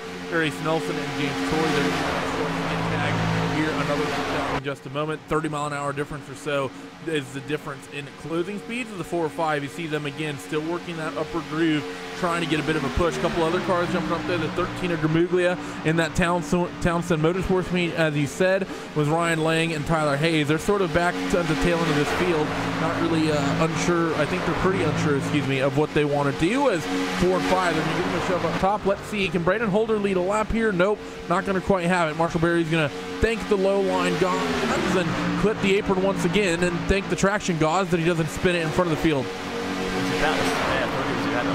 That was very loose going through the exit of that tri-oval, and once again the 2 and the 6 on the high side. I'm surprised that trucks are still running, to be fair. That slow, you'd think they would have been blown up by now, but they're still going out there on the racetrack, and right now that's actually helped break this pack up just a little bit. There's a couple of truck lengths back between the 42 and the 27. Gramuglia can't do anything with that high side right now as they pass the 85 of Paul Blues, who's going exceptionally slow as well. And right now still side by side out in front. I think this is sort of going to be the way they're going to play it out. Randy, I think, about to around 10 to go. Obviously, everyone's put on fuel. Whatever tyres they put on it was whatever they put on it. So from here on out, I think it's just going to be just sit out in front and wait for that sort of final 10 laps, and then we could see some chaos. But I'm still surprised that those two out in front are on that high line. Just trying to make it work. I think you just sort of sit in the line, maybe even go to the back. I don't think there's really any need right now. Yeah, I think that's the big thing right now is those two up top still just controlling that upper groove as best as they can. They roll off towards 3 and 4. Really no strategy in this really up until about, I think we're going to have about 10 laps where things really start getting hectic here, Jake, because we're inside of 30 laps to go, going to be 29 at the stripe, and I think 20, 15, maybe even 10 is here at Daytona. As few cars are in this train, I think that I honestly might be just confident enough waiting till about 10 laps to go to start making my moves. Yeah, if we had the big train and most of the trucks still left in the race, then yeah, you'd be looking at roughly 15 to 20 to go, because if you're at the back of it, you've got to start making moves, otherwise you're not going to get there in time. So at the moment, 10 to go, especially for some of those guys at the back might be able to do something about it in that sort of a window. But right now, everyone, part of me, is just sort of sitting there and just biding their time, waiting for that window of just to go to open. So right now, Patterson's sitting there. I think he looks like he has had a really strong truck. Unfortunately, he hasn't had any teammates, which he usually has with him, but they couldn't get hooked up early on. Both of them, his teammates got involved in early incidents, and now he's still a Lone Ranger, but he's got a good truck. Even though he had that little bit of an incident with Everett Lane, he can definitely do something with it. It's really the big thing. Couple guys been in some incidents that are still doing a good job. Things are getting a little bit spicy here. His third truck in line. I believe that Patterson is all over the racetrack. He was from the bottom to the top to the bottom to the top there for a moment, and I was worried he's either going to hook one of those guys in the upper groove or hook himself on the apron. And let's see, what's he going to opt to do here is he's going to close a little bit on the 04 of Sean Ryan a little bit, but not quite close enough to make anything of it. But that was scary moments there from that 42 truck. Yeah, I think the air got disturbed on the side of it. The 4 of Timmy Logwood Jr. I think it's, yeah, it is Timmy Logwood Jr. I'm going to get used to these numbers pretty quick. No, we won't. We definitely won't. But yeah, Timmy Logwood Jr. on that high side, I think he just disturbed the air on the side of that truck as he came down, because he really ran in tight through 1 and 2 last time around. This time he gives him a little bit more room, and I think that just disturbed the 42, made him go a little bit close to that apron, sort of wiggled that truck as the 05 Berry's running that yellow line very tight, whether they're trying to check this group up, because it looks like that might be what they're doing, because Sean and Ryan's right on the back, and as I say that, no, they just push each other back out the front. Pretty much as they run themselves through 3 and 4. So these guys are getting very, very good. Like I said, it's going to be sort of a slow burner up until we get those closing handful of laps. Everyone's just playing line of stern right now. They know they're in race-winning positions and, well, potential race-winning positions. And that said, though, at the same time, Jake, I feel like if you're one of these guys who's 5th, 6th, 7th in line, if you're Brad Patterson, if you're Sean Powell, if you're Scotty Ronchild, Jocelyn Gramuglia, you look at those top 4, you see that they're all teammates, both on the bottom and up top. I think you might be wise to start trying to make your moves a little bit early to try to break that quartet up somehow, maybe try to make something happen in the middle groove. Because the 4 and the 5, they're actually leaving a lot of space in the middle of the racetrack that I think if someone wanted to, if they could get someone to go with them, they could force it 3 wide, put those guys up on the racetrack, and we know traditionally the top groove does not work very well here. Yeah, I was actually just about to mention that. Someone needs to mix these 4 trucks out in front and get amongst it. I think Patterson's going to be the one to do so. He's been looking for that middle groove, but no one's going to go with him. He just needs to get that groove, put the truck in between the 4 and the 04, and just try and go with something like that, because if you leave these guys hooked up, they're just going to stay like this. They're not going to try. I think at this present point, I think it's either the 05 or the 5 that's going to head to victory lane. I don't think the 04 or the 4 is going to make a move. I think they're just going to sit side by side like this for the entire way, unless one of these guys behind mixes it up as a 27. big sort of a check up there. Lost a lot of ground to this leading pack. Should be okay to get the draft back up, but the 3 out in front now on that low side, just trying to move that group a little bit further out in front. We saw that last night in the Peak Antifreeze series where there was a lot of teammates hooked up near the front. You had Nick Ottinger, Schoenberg, as well as Michael Connie all really controlling the field, and they got the Chaos crew first, second, and fourth for the new sponsor of Richmond International Raceways. But I completely agree with you. If you don't get up there and start shaking these guys up right here, right now, something is going to not go right for you. And like you said, it's either going to be the 5 or that 05 who end up coming down on towards victory lane, because no move is going to happen. So that said, who's it going to be who maybe starts jumping up top and trying to make a middle groove work, because those guys give a little bit of a pinch. And actually, that said, Jake, I like where they're running right now. I think if you're the 4 and the 5, until you get deep into this thing, you don't need to be nose ahead with your teammate of Marshall Berry to control this field. You can just slot yourself right where you are right now and pin that 42 of Brad Patterson to the bottom. That might be the best play to make, is actually the front 2, they jump themselves to the top side of the racetrack. That's going to give the 42 of Patterson absolutely no help whatsoever, and I think everyone else is going to follow the American Motorsports guys. I think Patterson might have just gotten hung out to dry. Patterson has got hung out to dry right now, and they're going to come down. They can't, but those 2 trucks that they passed were 2 low-line trucks. Everett F. Lane back to the front, we should say, in the 15. Just trying to find that name. Sean Malishik as well, because... Oh, slow truck on the high side of... Oh, it's always scary when you see a truck like that, especially how quickly they gained on them, because those 2 trucks that they passed, the 24 and the 15, like I was saying, they were actually half-decent trucks, so they actually made that draft a little bit easier for the 42 to get back up. They didn't do anything with it. Somehow American Motorsports still get the 2 trucks back to that low side, but Everett F. Lane, I don't want to see the 42 and the 24 near each other right now. Yeah, I am 100% with you on that one, as they are nose to tail. Everett F. Lane is currently scored as 1 lap down right on the rear tailgate of that 42 machine.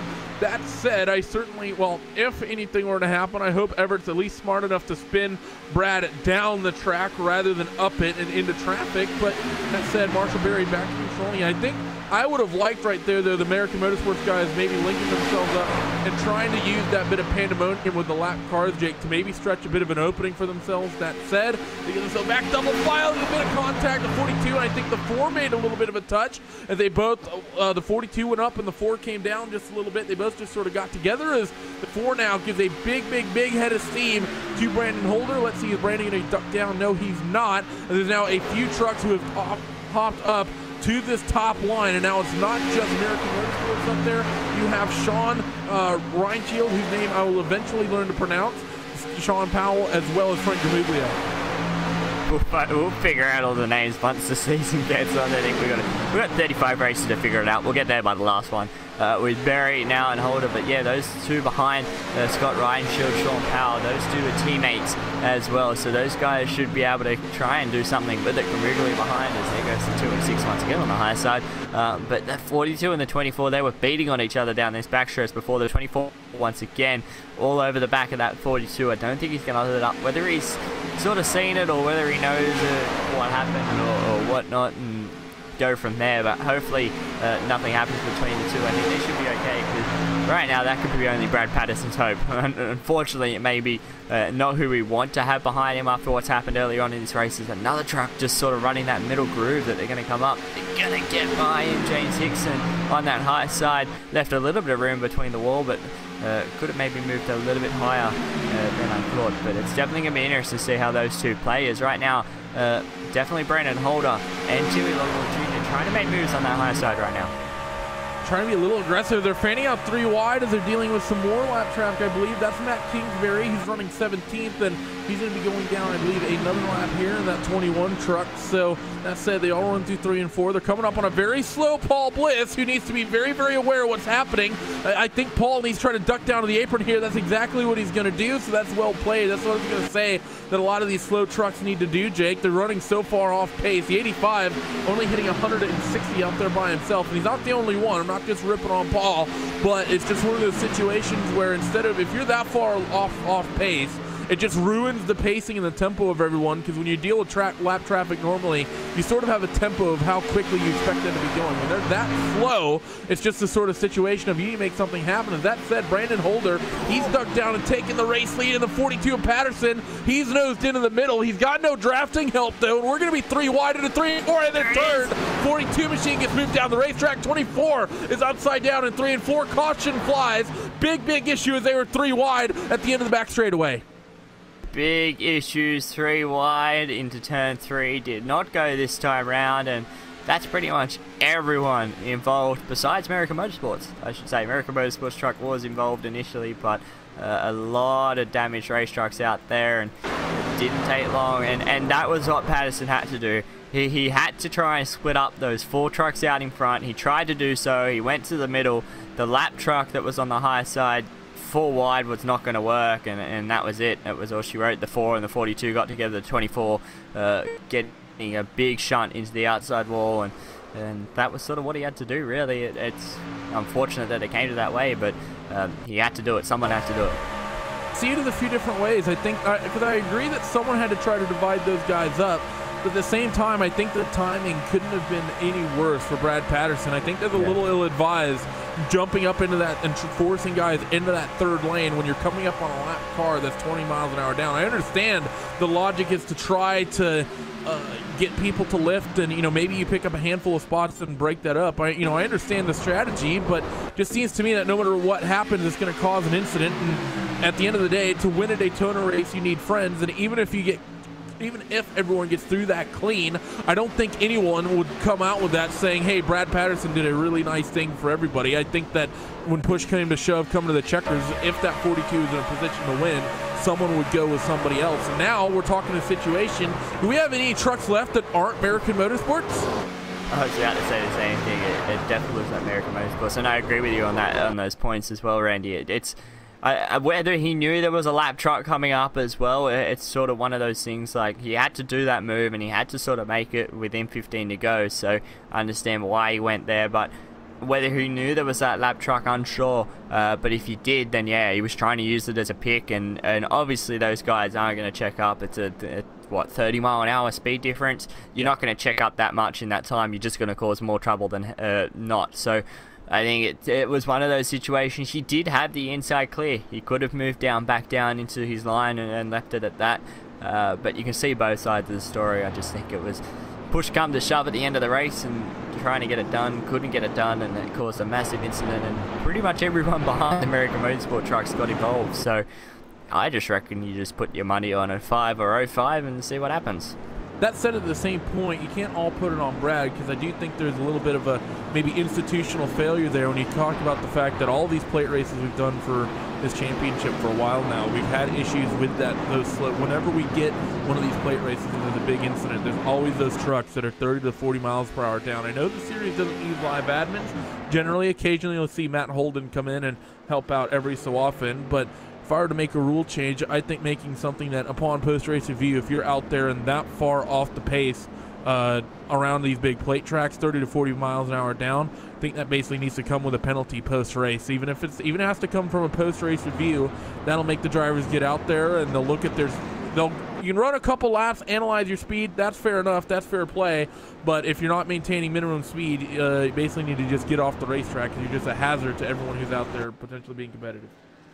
And I agree, and it's so early in the season to be running. If there was a race before the chase and you needed a couple of points to make it, I totally understand on that. But to run around first race of the championship some slow, I think that was a little bit. It was going to happen. There was going to be somewhere lap truck was going to come and they 3 wide like we just saw, and 4 wide definitely doesn't work. This is not Talladega times 2 wide. It's not going to work. It's just wasn't going to happen. So at the moment, looks like the American Motorsports trucks though out in front. I think Logwood Jr. is clean behind them. Jocelyn's got a clean race truck. Oh, as I say that, a little bit of a dent to the rear end, so I can't really say it's clean. Tim Marlowe somehow put himself up onto the lead lap as the 28 of Tim Marlowe up there. Hayes too.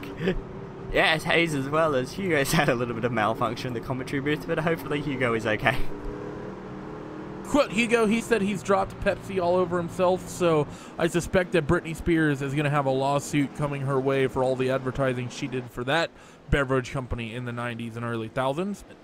That's beside the point. As pace car rolls, and we're going to be getting back to green here, Jake, with about, I think, 13 or 14 laps remaining in this thing, and I don't know how, somehow, some way, Adam Jocelyn, Tim Marlowe, and Tyler Hayes have to find some way of breaking up the top four of Holder, Barry, Ryan, and Logwood that are, that are all teammates. I don't know how those three do it, considering I don't think they've been hooked up all night. They've been in the back of the field all night, and a couple of those trucks have damage.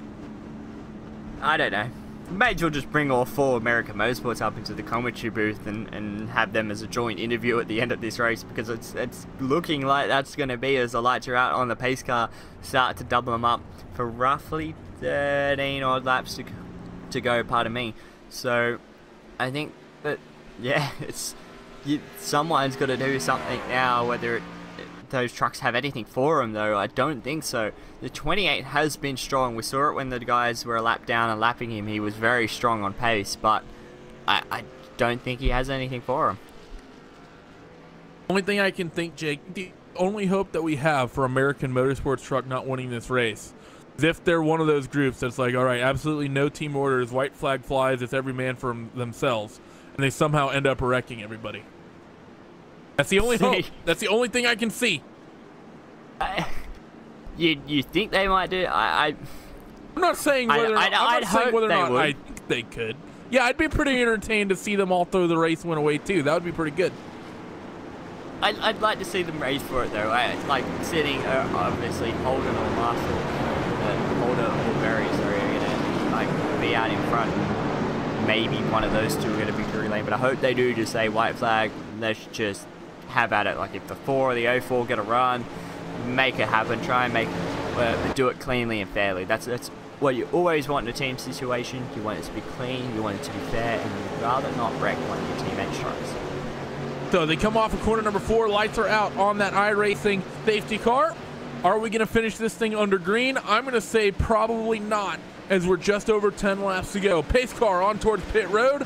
13 laps left in the Dark Matter Design 300, and we are back to green flag racing as they run through the tri-oval and down the second short chute in towards corner number 1. Good jump from the inside, a Holder as well as Sean M. Ryan. Right behind him, they made a good move as Tim Marlowe makes an aggressive move from the high side down to the low side in front of Adam Jocelyn. But I don't think he has any draft partners, but he's been able to get to the inside of Timmy Logwood Jr., and that's going to help him try and maybe split this group up. But right now, wreck in the back. We're going to have a yellow, I think. Big incident in the back. Couple cars loose and around, but we're going to stay green. Once again, we dodge a caution. How we are dodging cautions, I will never know. Yeah, 33 okay. McQueen.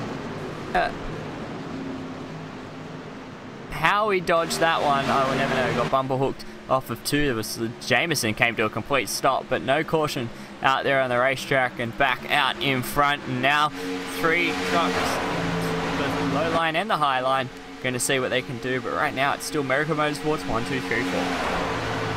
Controlling the front of the top 2 lanes are all the teammates as we somehow stay green, closing in on 10 laps to go. Couple drivers hobbling down on the bottom just a little bit. 78 of Adam Jocelyn. He's become the 5th American Motorsports member, so to speak, as Marshall Berry's going to get a big push, and they're going to be 3 wide again. I think that's a big mistake from the 4 truck of Timmy Logwood Jr. He tried to control the gap. He wanted to keep those guys out in front and control the outer lane. American Motorsports somehow, some way have potentially thrown this away, as now they just control 3 of the top 4 spots, and maybe even less than that if they come across the timing beam. And there goes Tim Marlowe to the high side. I was going to see whether he was going to do it, and he did it now. That actually moves Marshall Berry to the low side. They're going to leave Tim Marlowe out to dry. Is Jocelyn going to try and do something? No, they're not.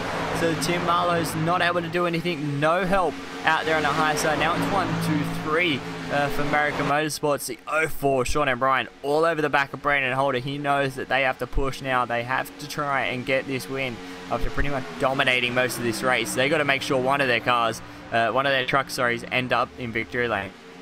What I'm a little bit surprised here, Jake, is that guys having gotten back up on the racetrack, up on the top side, and started working together, because Marshall Berry, he currently sits in the 3rd spot, and just a couple rows back, you have that last American Motorsports driver of Logwood Jr. It wouldn't take much for those two to get hooked up, and considering the way they've dominated this race is by controlling both lanes of the 4 machines around, I think we might avoid another caution as he was down on the apron. He's not come to a stop yet.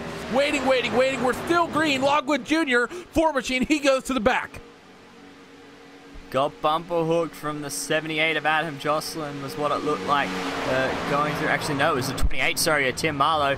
He went high. Marlowe had a run. Oh, okay. It's similar to what happened between Everett F. Lane and Brad Patterson, but I think that one was worse for Tim Marlowe.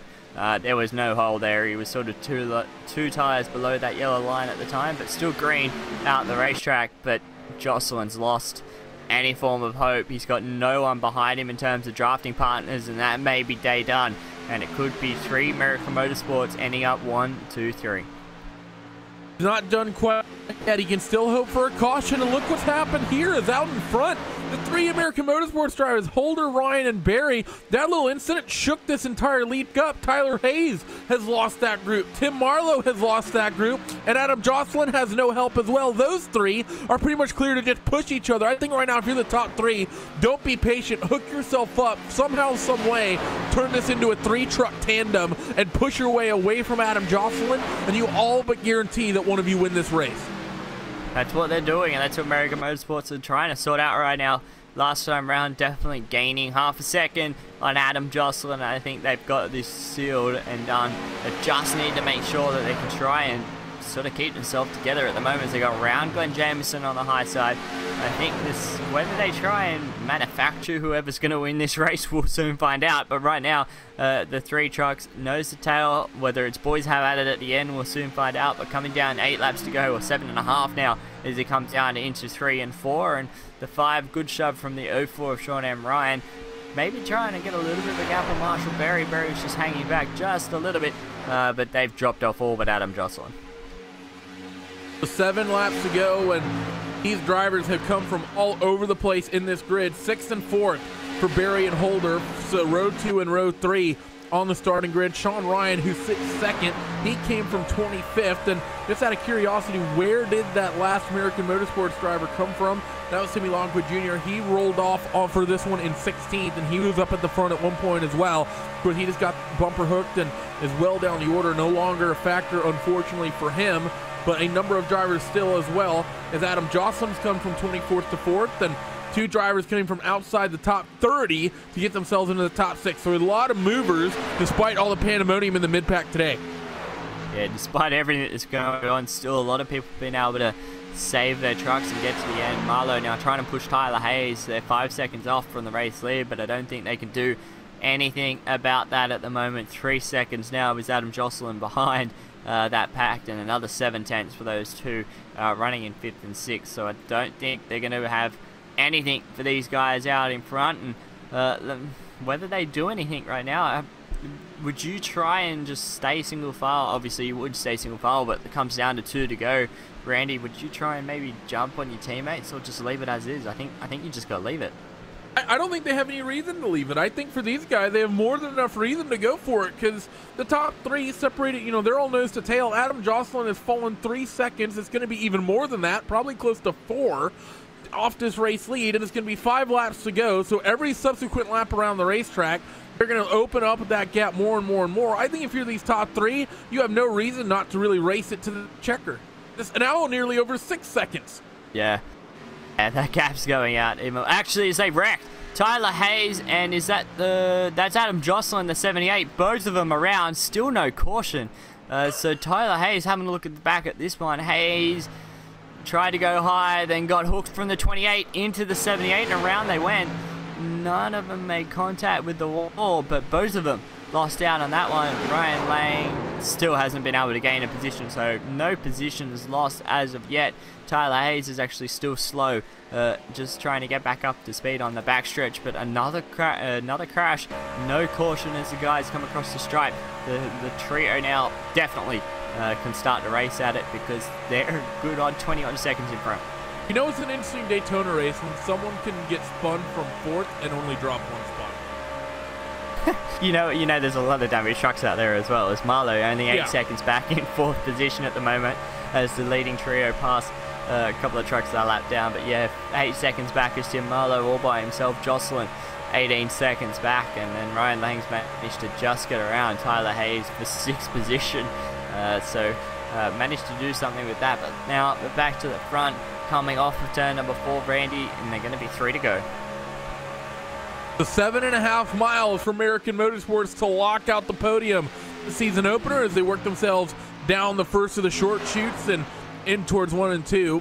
And this is basically going to be line of stern. Gap to Tim Marlowe in 4th is going to be probably pushing about 10 seconds or so on the racetrack. 11, in fact. So top 3, pretty much no worry for them at all behind. And I think at some point these guys, they start fighting out between them, between Holder, Ryan, and Barry. You mentioned here, Jake, about maybe manufacturing one of these finishes of, okay, which one of our drivers do we want to put out in front? When you're thinking about the people who are competitive in this series, I mean, Marshall Barry, he's a little bit of a dark horse. He's a rookie. We don't know as much about him. Sean Ryan, he was decent last year, but he didn't quite have the speed that likes of Holder did. I honestly think that when it comes to the finish, as we're now at 2 to go, I honestly think they need to push the 04 or the 5, or excuse me, the 04 or the 05 out to the victory here to get them locked in. I agree. I think Holder needs to drop back. I know Holder can easily get a victory later on in the season. We know he can drive that racetrack at He won the season opener last season, right? Yes, he did. So we know he can get it down on plate tracks. We know he won the first 3 races or whatever it was. He won the Clash and then won the first 2 rounds of the championship last season. We know he can actually get the job done. Whether he lets one of these teammates steal another Daytona 300 victory away from him, we'll soon find out. White flag in the starter's hand, and the 3 American Motorsports trucks, it's all to play for. 2.5 miles left in the Dark Matter Designs 300 here in the Espeed Contender Series. Couple lap cars down on the bottom, no big issue for these guys. And let's see what's going to happen. And Sean Ryan, he's going to drop a little bit out of line, but going to be Brandon Holder who cuts it back down and in. So let's see if this trio is going to make these interesting down the super stretch. Is one of them going to duck out? Is Brandon Holder going to give the win to one of these other guys, or are they going to stay line of stern? That's the big question. Through 3 and 4 for the final time, and they're mostly single file, but that said, there's a bit of blocking and a bit of jockeying as Sean Ryan goes down low. He gives the 5 attach of Brandon Holder. Is he going to be even more aggressive here? He looks to try to get down to the bottom of the battle lane there, but Brandon Holder, I think, is going to win the season opener for 2 seasons running in the Espeed Contender Series as the 04 Sean Ryan slots into 2nd. Good drive drop from one of those boys out in front. Nearly bumper hooked the 5 through 3 and 4, but rolled out of it, settled himself back down, did Sean O'Brien, and then tried to have another crack at it coming to the stripe, but was too late from then on. Gonna have to settle with second fiddle to Brandon Holder, who once again takes out the opening round of the championship. Marshall Barry, rookies of this championship, rookies of the team, comes home in 3rd. Marlowe ending up in P number 4, and Adam Jocelyn rounding out the top 5 at the moment. But great drive from American Motorsports. They pretty much dominated that one, Randy. Yeah, that's pretty much the only way to describe it. They got themselves out front and they were dominant. Top 3, they're going to cycle themselves through across the line once again, and I think we're going to see this entire group do some donuts, as there's a couple damaged cars out there that are going to do donuts for some reason. Maybe they're happy that the engines didn't pop, or who knows what the deal is, but you see a lot of cars coming to a stop now on the apron and getting ready to burn them down, likes of Holder, Ryan, and Barry, and I'm sure they're going to be joined by Lockwood Jr. in the 4. That's exactly what's happening. 4 trucks in the top 8, 3 of them in the top 3. That's a very, very excited American Motorsports down there near the exit of pit road. Yeah, very excited. A group of people, individuals there, and they deserved it. They had start trucks all night, and to have all 4 of them pretty much at one stage, 1, 2, 3, 4 for most of this race, looked like they could have had the job done, but unfortunately a little bit of another bumper hook to Timmy Lockwood Jr. ended his day, but now Brandon Holder, 2-time Daytona 300 winner. So these guys burn them down, and let's hope that Hugo's not too sticky to cue the music. We're going to go down your post-race results from the Dark Matter Designs 300 here at Daytona. Brandon Holder takes the big win for the second season running, and he had a big opening weekend, getting a good finish in his qualifier race as well to start 6th tonight. Sean Ryan, 25th up to 2nd, and Marshall Berry, the American Motorsports teammates, to lock out the podium tonight. Tim Marlowe finishes in 4th. Adam Jocelyn finishes in the 5th position. Ryan Lang in 6th. Tyler Hayes 7th, and Timmy Logwood Jr., he's going to come home in the 8th spot. Sean Powell, as well as Brent Keith, rounding out your top 10. William Toney in 11th, Matt Kingsbury, John Verga, Doug Lemons, Burt Wilson, Glenn Jameson, Abe Bowden, Doc Stout, Aaron Ames, and Frank Demuglia. Round out your top 20 was Tim McQueen, Bobby Everhart, Brad Patterson, Scotty Reinshield, and Everett F. Lane, rounding out the top 25. Rest of your results cycling through on your screen in just a moment. Don't go away, as we will have post-race coverage coming at you in just a moment.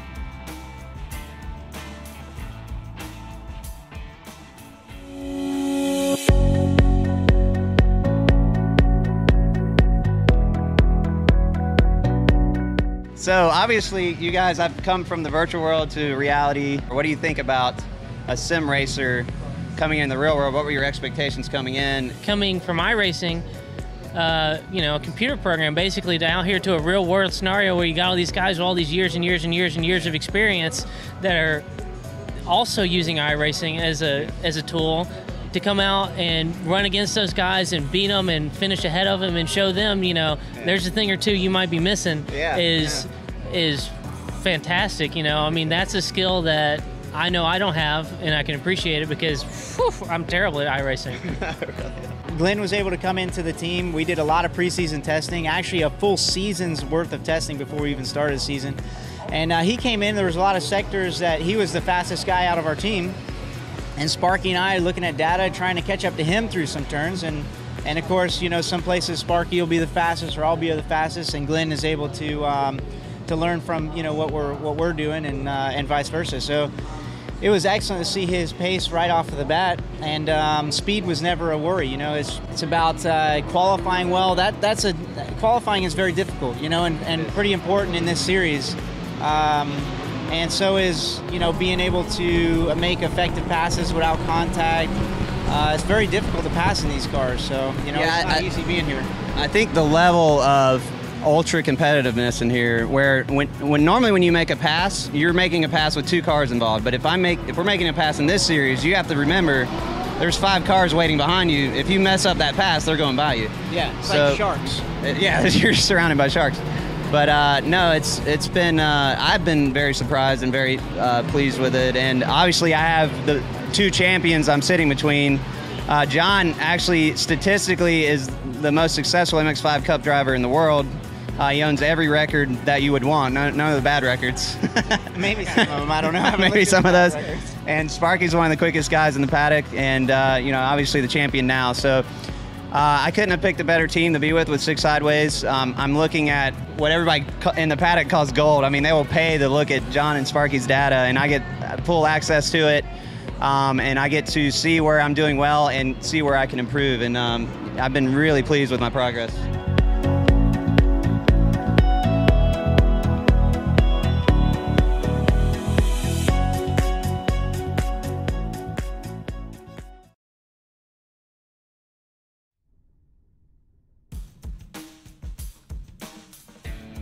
Welcome back to RaceSpot TV and iRacing Live, as post-race coverage is coming at you from Dark Matter Designs 300, live from Daytona for the Espeed Contender Series. And well, let's just get right to it.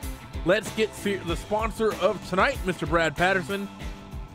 He comes up into the booth. And well, Brad, is an entertaining race. What do you got to say to the race winner tonight of Brandon Holder? Brandon, congratulations on a great race. Congratulations on being a 2-time champion here at Daytona, and a great way to kick off your season. I appreciate it, Brad. Thanks, Go ahead, Brandon. No, go ahead, Randy. Thanks for joining us, Brad. I was just going to say you almost had a good night tonight, but things didn't quite pan out. Good luck to you next week. Thanks, sir. And now we are going to do things a little bit differently for this one, Brandon. Because you guys locked out the podium, it's going to be a mob interview for American Motorsports. But I will start it out with you, Brandon. Big win. You make it 2 in a row for the season opener, is getting away with a win. How does that feel in that 5 truck? Man, it feels great. I was telling the team, man, it couldn't have been scripted any better. We all run a flawless race. Timmy got caught up there in the end. Hated to see that. But, man, it was a really good race. Now, let's just move it on. Let's see. This one I'll target to the 05 of Marshall Berry. Marshall, you started in the 4th spot. You and Brandon were pretty much hooked up early. We saw you guys all drop out and get out of line. You picked up Sean Ryan, as well as, of course, Mr. Logwood Jr., who are a little bit deeper down the field. And then you made a hard charge back to the front to reel in that lead group. How confident did you think you were that you guys would be able to dominate this race like this? I know you likely thought you were in a good spot, but did you realize you're going to be able to do what you did tonight? I mean, we were strong all week. Trucks were quick. You know, in the pack together, we could pretty much do whatever we wanted. And we were tough all week. I guess the last person is Mr. Sean Ryan. Sean, you're the one who qualified that deep down the order from all of these drivers at American Motorsports, but you got yourself hooked up. Knowing that you were sort of the odd man out, being outside the top 20, especially with Brandon and Marshall being nose to tail right from the drop of the green flag, how confident were you that you'd be able to get hooked up with your teammates? Well, I definitely knew we had the trucks under us. I mean, we've been strong all week. We were strong all last week practicing. We put a lot of work in these trucks in the last few weeks, so we definitely had the speed. It was just a matter of getting through any wrecks or getting through traffic, which lucky for us, we were able to pull it off. Jake, anything for the top 3? Yeah, great race, boys. I have to say, you guys definitely manufactured that one well. I'm going to chuck it to Brandon Holder for this one. Was there, even though I know you won the race, but was there any thinking of maybe, we know you can win races, we've seen you do it before. Obviously, Marshall Berry being new to the series, we don't know how well you're going to drive. Sorry, Marshall, but we'll learn you soon. And obviously, Sean and Ryan can be strong as well and get victories. Was there any way that you guys are maybe thinking about manufacturing that one, Brandon, at the end, and maybe put one of the other guys get that win to sort of solidify themselves early on? No, we don't do team orders. We talked about that last night in the duels. I mean, we had a real great race, and I mean, if it comes to giving someone a lap back or something like that, we're fine with that, but we're not going to do team orders like that. It's good to hear. At least you guys are still having at it at the end. But well done, boys, I have to say from myself. That was a very good job as a team perspective to get that job done tonight. Unfortunately, obviously, what happened to Timmy Logwood Jr., but brilliant drive from all 3 of you out front. Thanks for joining us, Top Trio. Before we let you go, one of you nominate a representative, and you run down the sponsors. It gets it done for all of you guys. Well, we'd like to thank Sim Racing Apps. They come on board this year, and people in the iRacing community really need to check them out. They have some amazing apps, and the best part about it, it's free. All the work that is done to that, just amazing, and the helpfulness of the, knowing when you're going to run out of fuel, where everyone is. It's just a great app. We'd also like to thank pitboxes.com and Barry Family Racing. Marshall, he runs a dirt street stock, and he's come on board with us this year, and really appreciate the support. Appreciate the viewers on YouTube and RaceSpot. Y'all do an awesome job. Thanks for joining us, guys. Good luck to you guys all running out next week when we head to Atlanta. Thanks, guys. Thanks. No problem. Moving on down the line. 4th place finisher tonight, 28 machine of Tim Marlowe. Jake, you're stood trackside with him. Yeah, I'm going to be stood by with the 28 of Tim Marlowe, and Tim struggled early on, a lap down, got that lap back though, managed to put yourself in a position at the end to try and do something about it. Didn't end up being your way, ended up 17 seconds off the pace, but that was a crazy one, especially from your point of view. Yeah, I was happy to finish where I did. I got that lucky dog, and I just battled off. The whole plan was initially just to fall off the pack and let them go, and then I had an issue partway through the race. I couldn't figure out why I wasn't keeping up with them. I had like 0.4 of a second damage. Looked down, my brake had one little red light at the bottom. I was dragging my brake and didn't know it. And once I fixed that, it's like I picked up almost a second a lap. So that made the big difference right there once I figured out what was the problem. Yeah, definitely looked like you gained some speed in that later stage of the run. The truck looked really fast, and it looked like you were able to do it, especially when you actually initially got lapped and you then were on that high side by yourself. But a couple of little incidents early in that later stages, it sort of was the going of the night. It was one of those things where everyone was just coming back, letting the rust sort of go off, because there was a lot of incidents that looked very just unusual for this series. Yeah, I didn't mean to get into Timmy there. We got in there, and I thought it was down. He kind of come down a little bit too quick, which I shouldn't have been on there. I wasn't thinking about there being 4 America's Motorsports I was trying to battle with. And I got in front of 2 of them and didn't think about it. They wasn't going to help me push me past their teammates, so that kind of caused me to get shuffled right on back and tried to go back up through there. And then I got Timmy, and I was like, man, I hated doing that. And then I was trying to cool it off when I got below the other guy there, and the rookie, I can't think of his name right off the hand, and I tried to cool it off in between him, and I caught his left rear and got him and Adam Jocelyn and messed them up too, so I hated that. Yeah, it's just one of those nights, especially for yourself, but obviously heading into the rest of the series, we know you can drive this race truck. Hopefully you don't hit a wall on the right hand side of the truck to pancake into your trucks this season. I'm just going to say from now on out. But obviously Atlanta, Vegas, a couple of good tracks that we know you're going to be quick at. Rockingham as well. So you got a good little stretch here. You might be able to rebound, but it's still a good start to the season coming home in 4th. Yeah, thanks. Any shout outs though? Any sponsors that you'd like to give a shout out to before we let you go? I want to thank my new sponsor, Flair Printing, etc. Same sponsor from last year, but it's his wife's company now. So we took on him, put her on board, and still trying to get the little light paint jobs. Having issues trying to get my wheels to pop the right color, and there's something going on with iRacing. I need to get in touch with them, but I want to thank her for all her help that they do and getting that sponsorship on here. And I want to thank Dark Motorsports for the sponsorship of this race and everything y'all do. And Keith Stewart, everything he does, I still like the league, and hopefully this is going to be a tough season. It's got a lot of competition, keeps getting bigger and bigger here.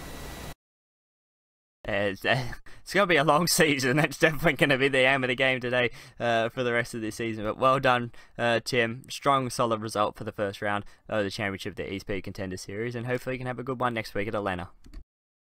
All right, thanks. Thank you, and that was 4th place, Tim Marlowe, in that 28 truck. And now I'll chuck it over to Randy with our final interviewee of today, Adam Jocelyn, in that 78. Yeah, I'm stood by with Adam Jocelyn in that 78 car. Adam, you're someone we talked about a lot of the day, but at the same time, he's someone who was just sort of there. You went from 24th to 5th, where there's so much focus on those American Motorsports guys that it was really them, and of course the 42 of Patterson, who was involved in a lot of drama tonight, who we were really talking about. How's your drive in that 78 truck to be able to get yourself from 24th up to 5th? Might have helped if we moved him into the booth. Now talk to him, Randy. I thought we moved him into the booth. Shout outs to Jake Blackhall for not knowing how to use the TeamSpeak administrator controls. But Adam, you're not someone we talked much about over the course of this. We were so focused on the quartet of American Motorsports out in front and 42 of Patterson getting himself into some drama a few times over the course of this thing that you sort of quietly lurked there in that lead group for a while. You got yourself from 24th up to 5th at a big plate track with a lot of pandemonium. You have to be happy about that.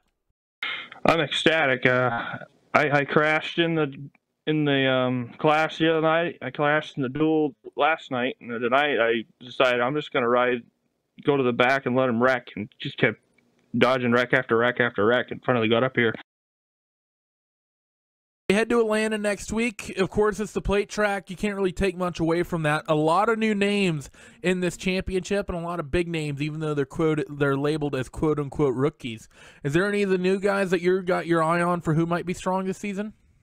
Yeah, most of the rookie guys, they're pretty quick. They're going to be tough, but our Full Throttle Motorsports is going to put in a lot of work, and hopefully we can be up there.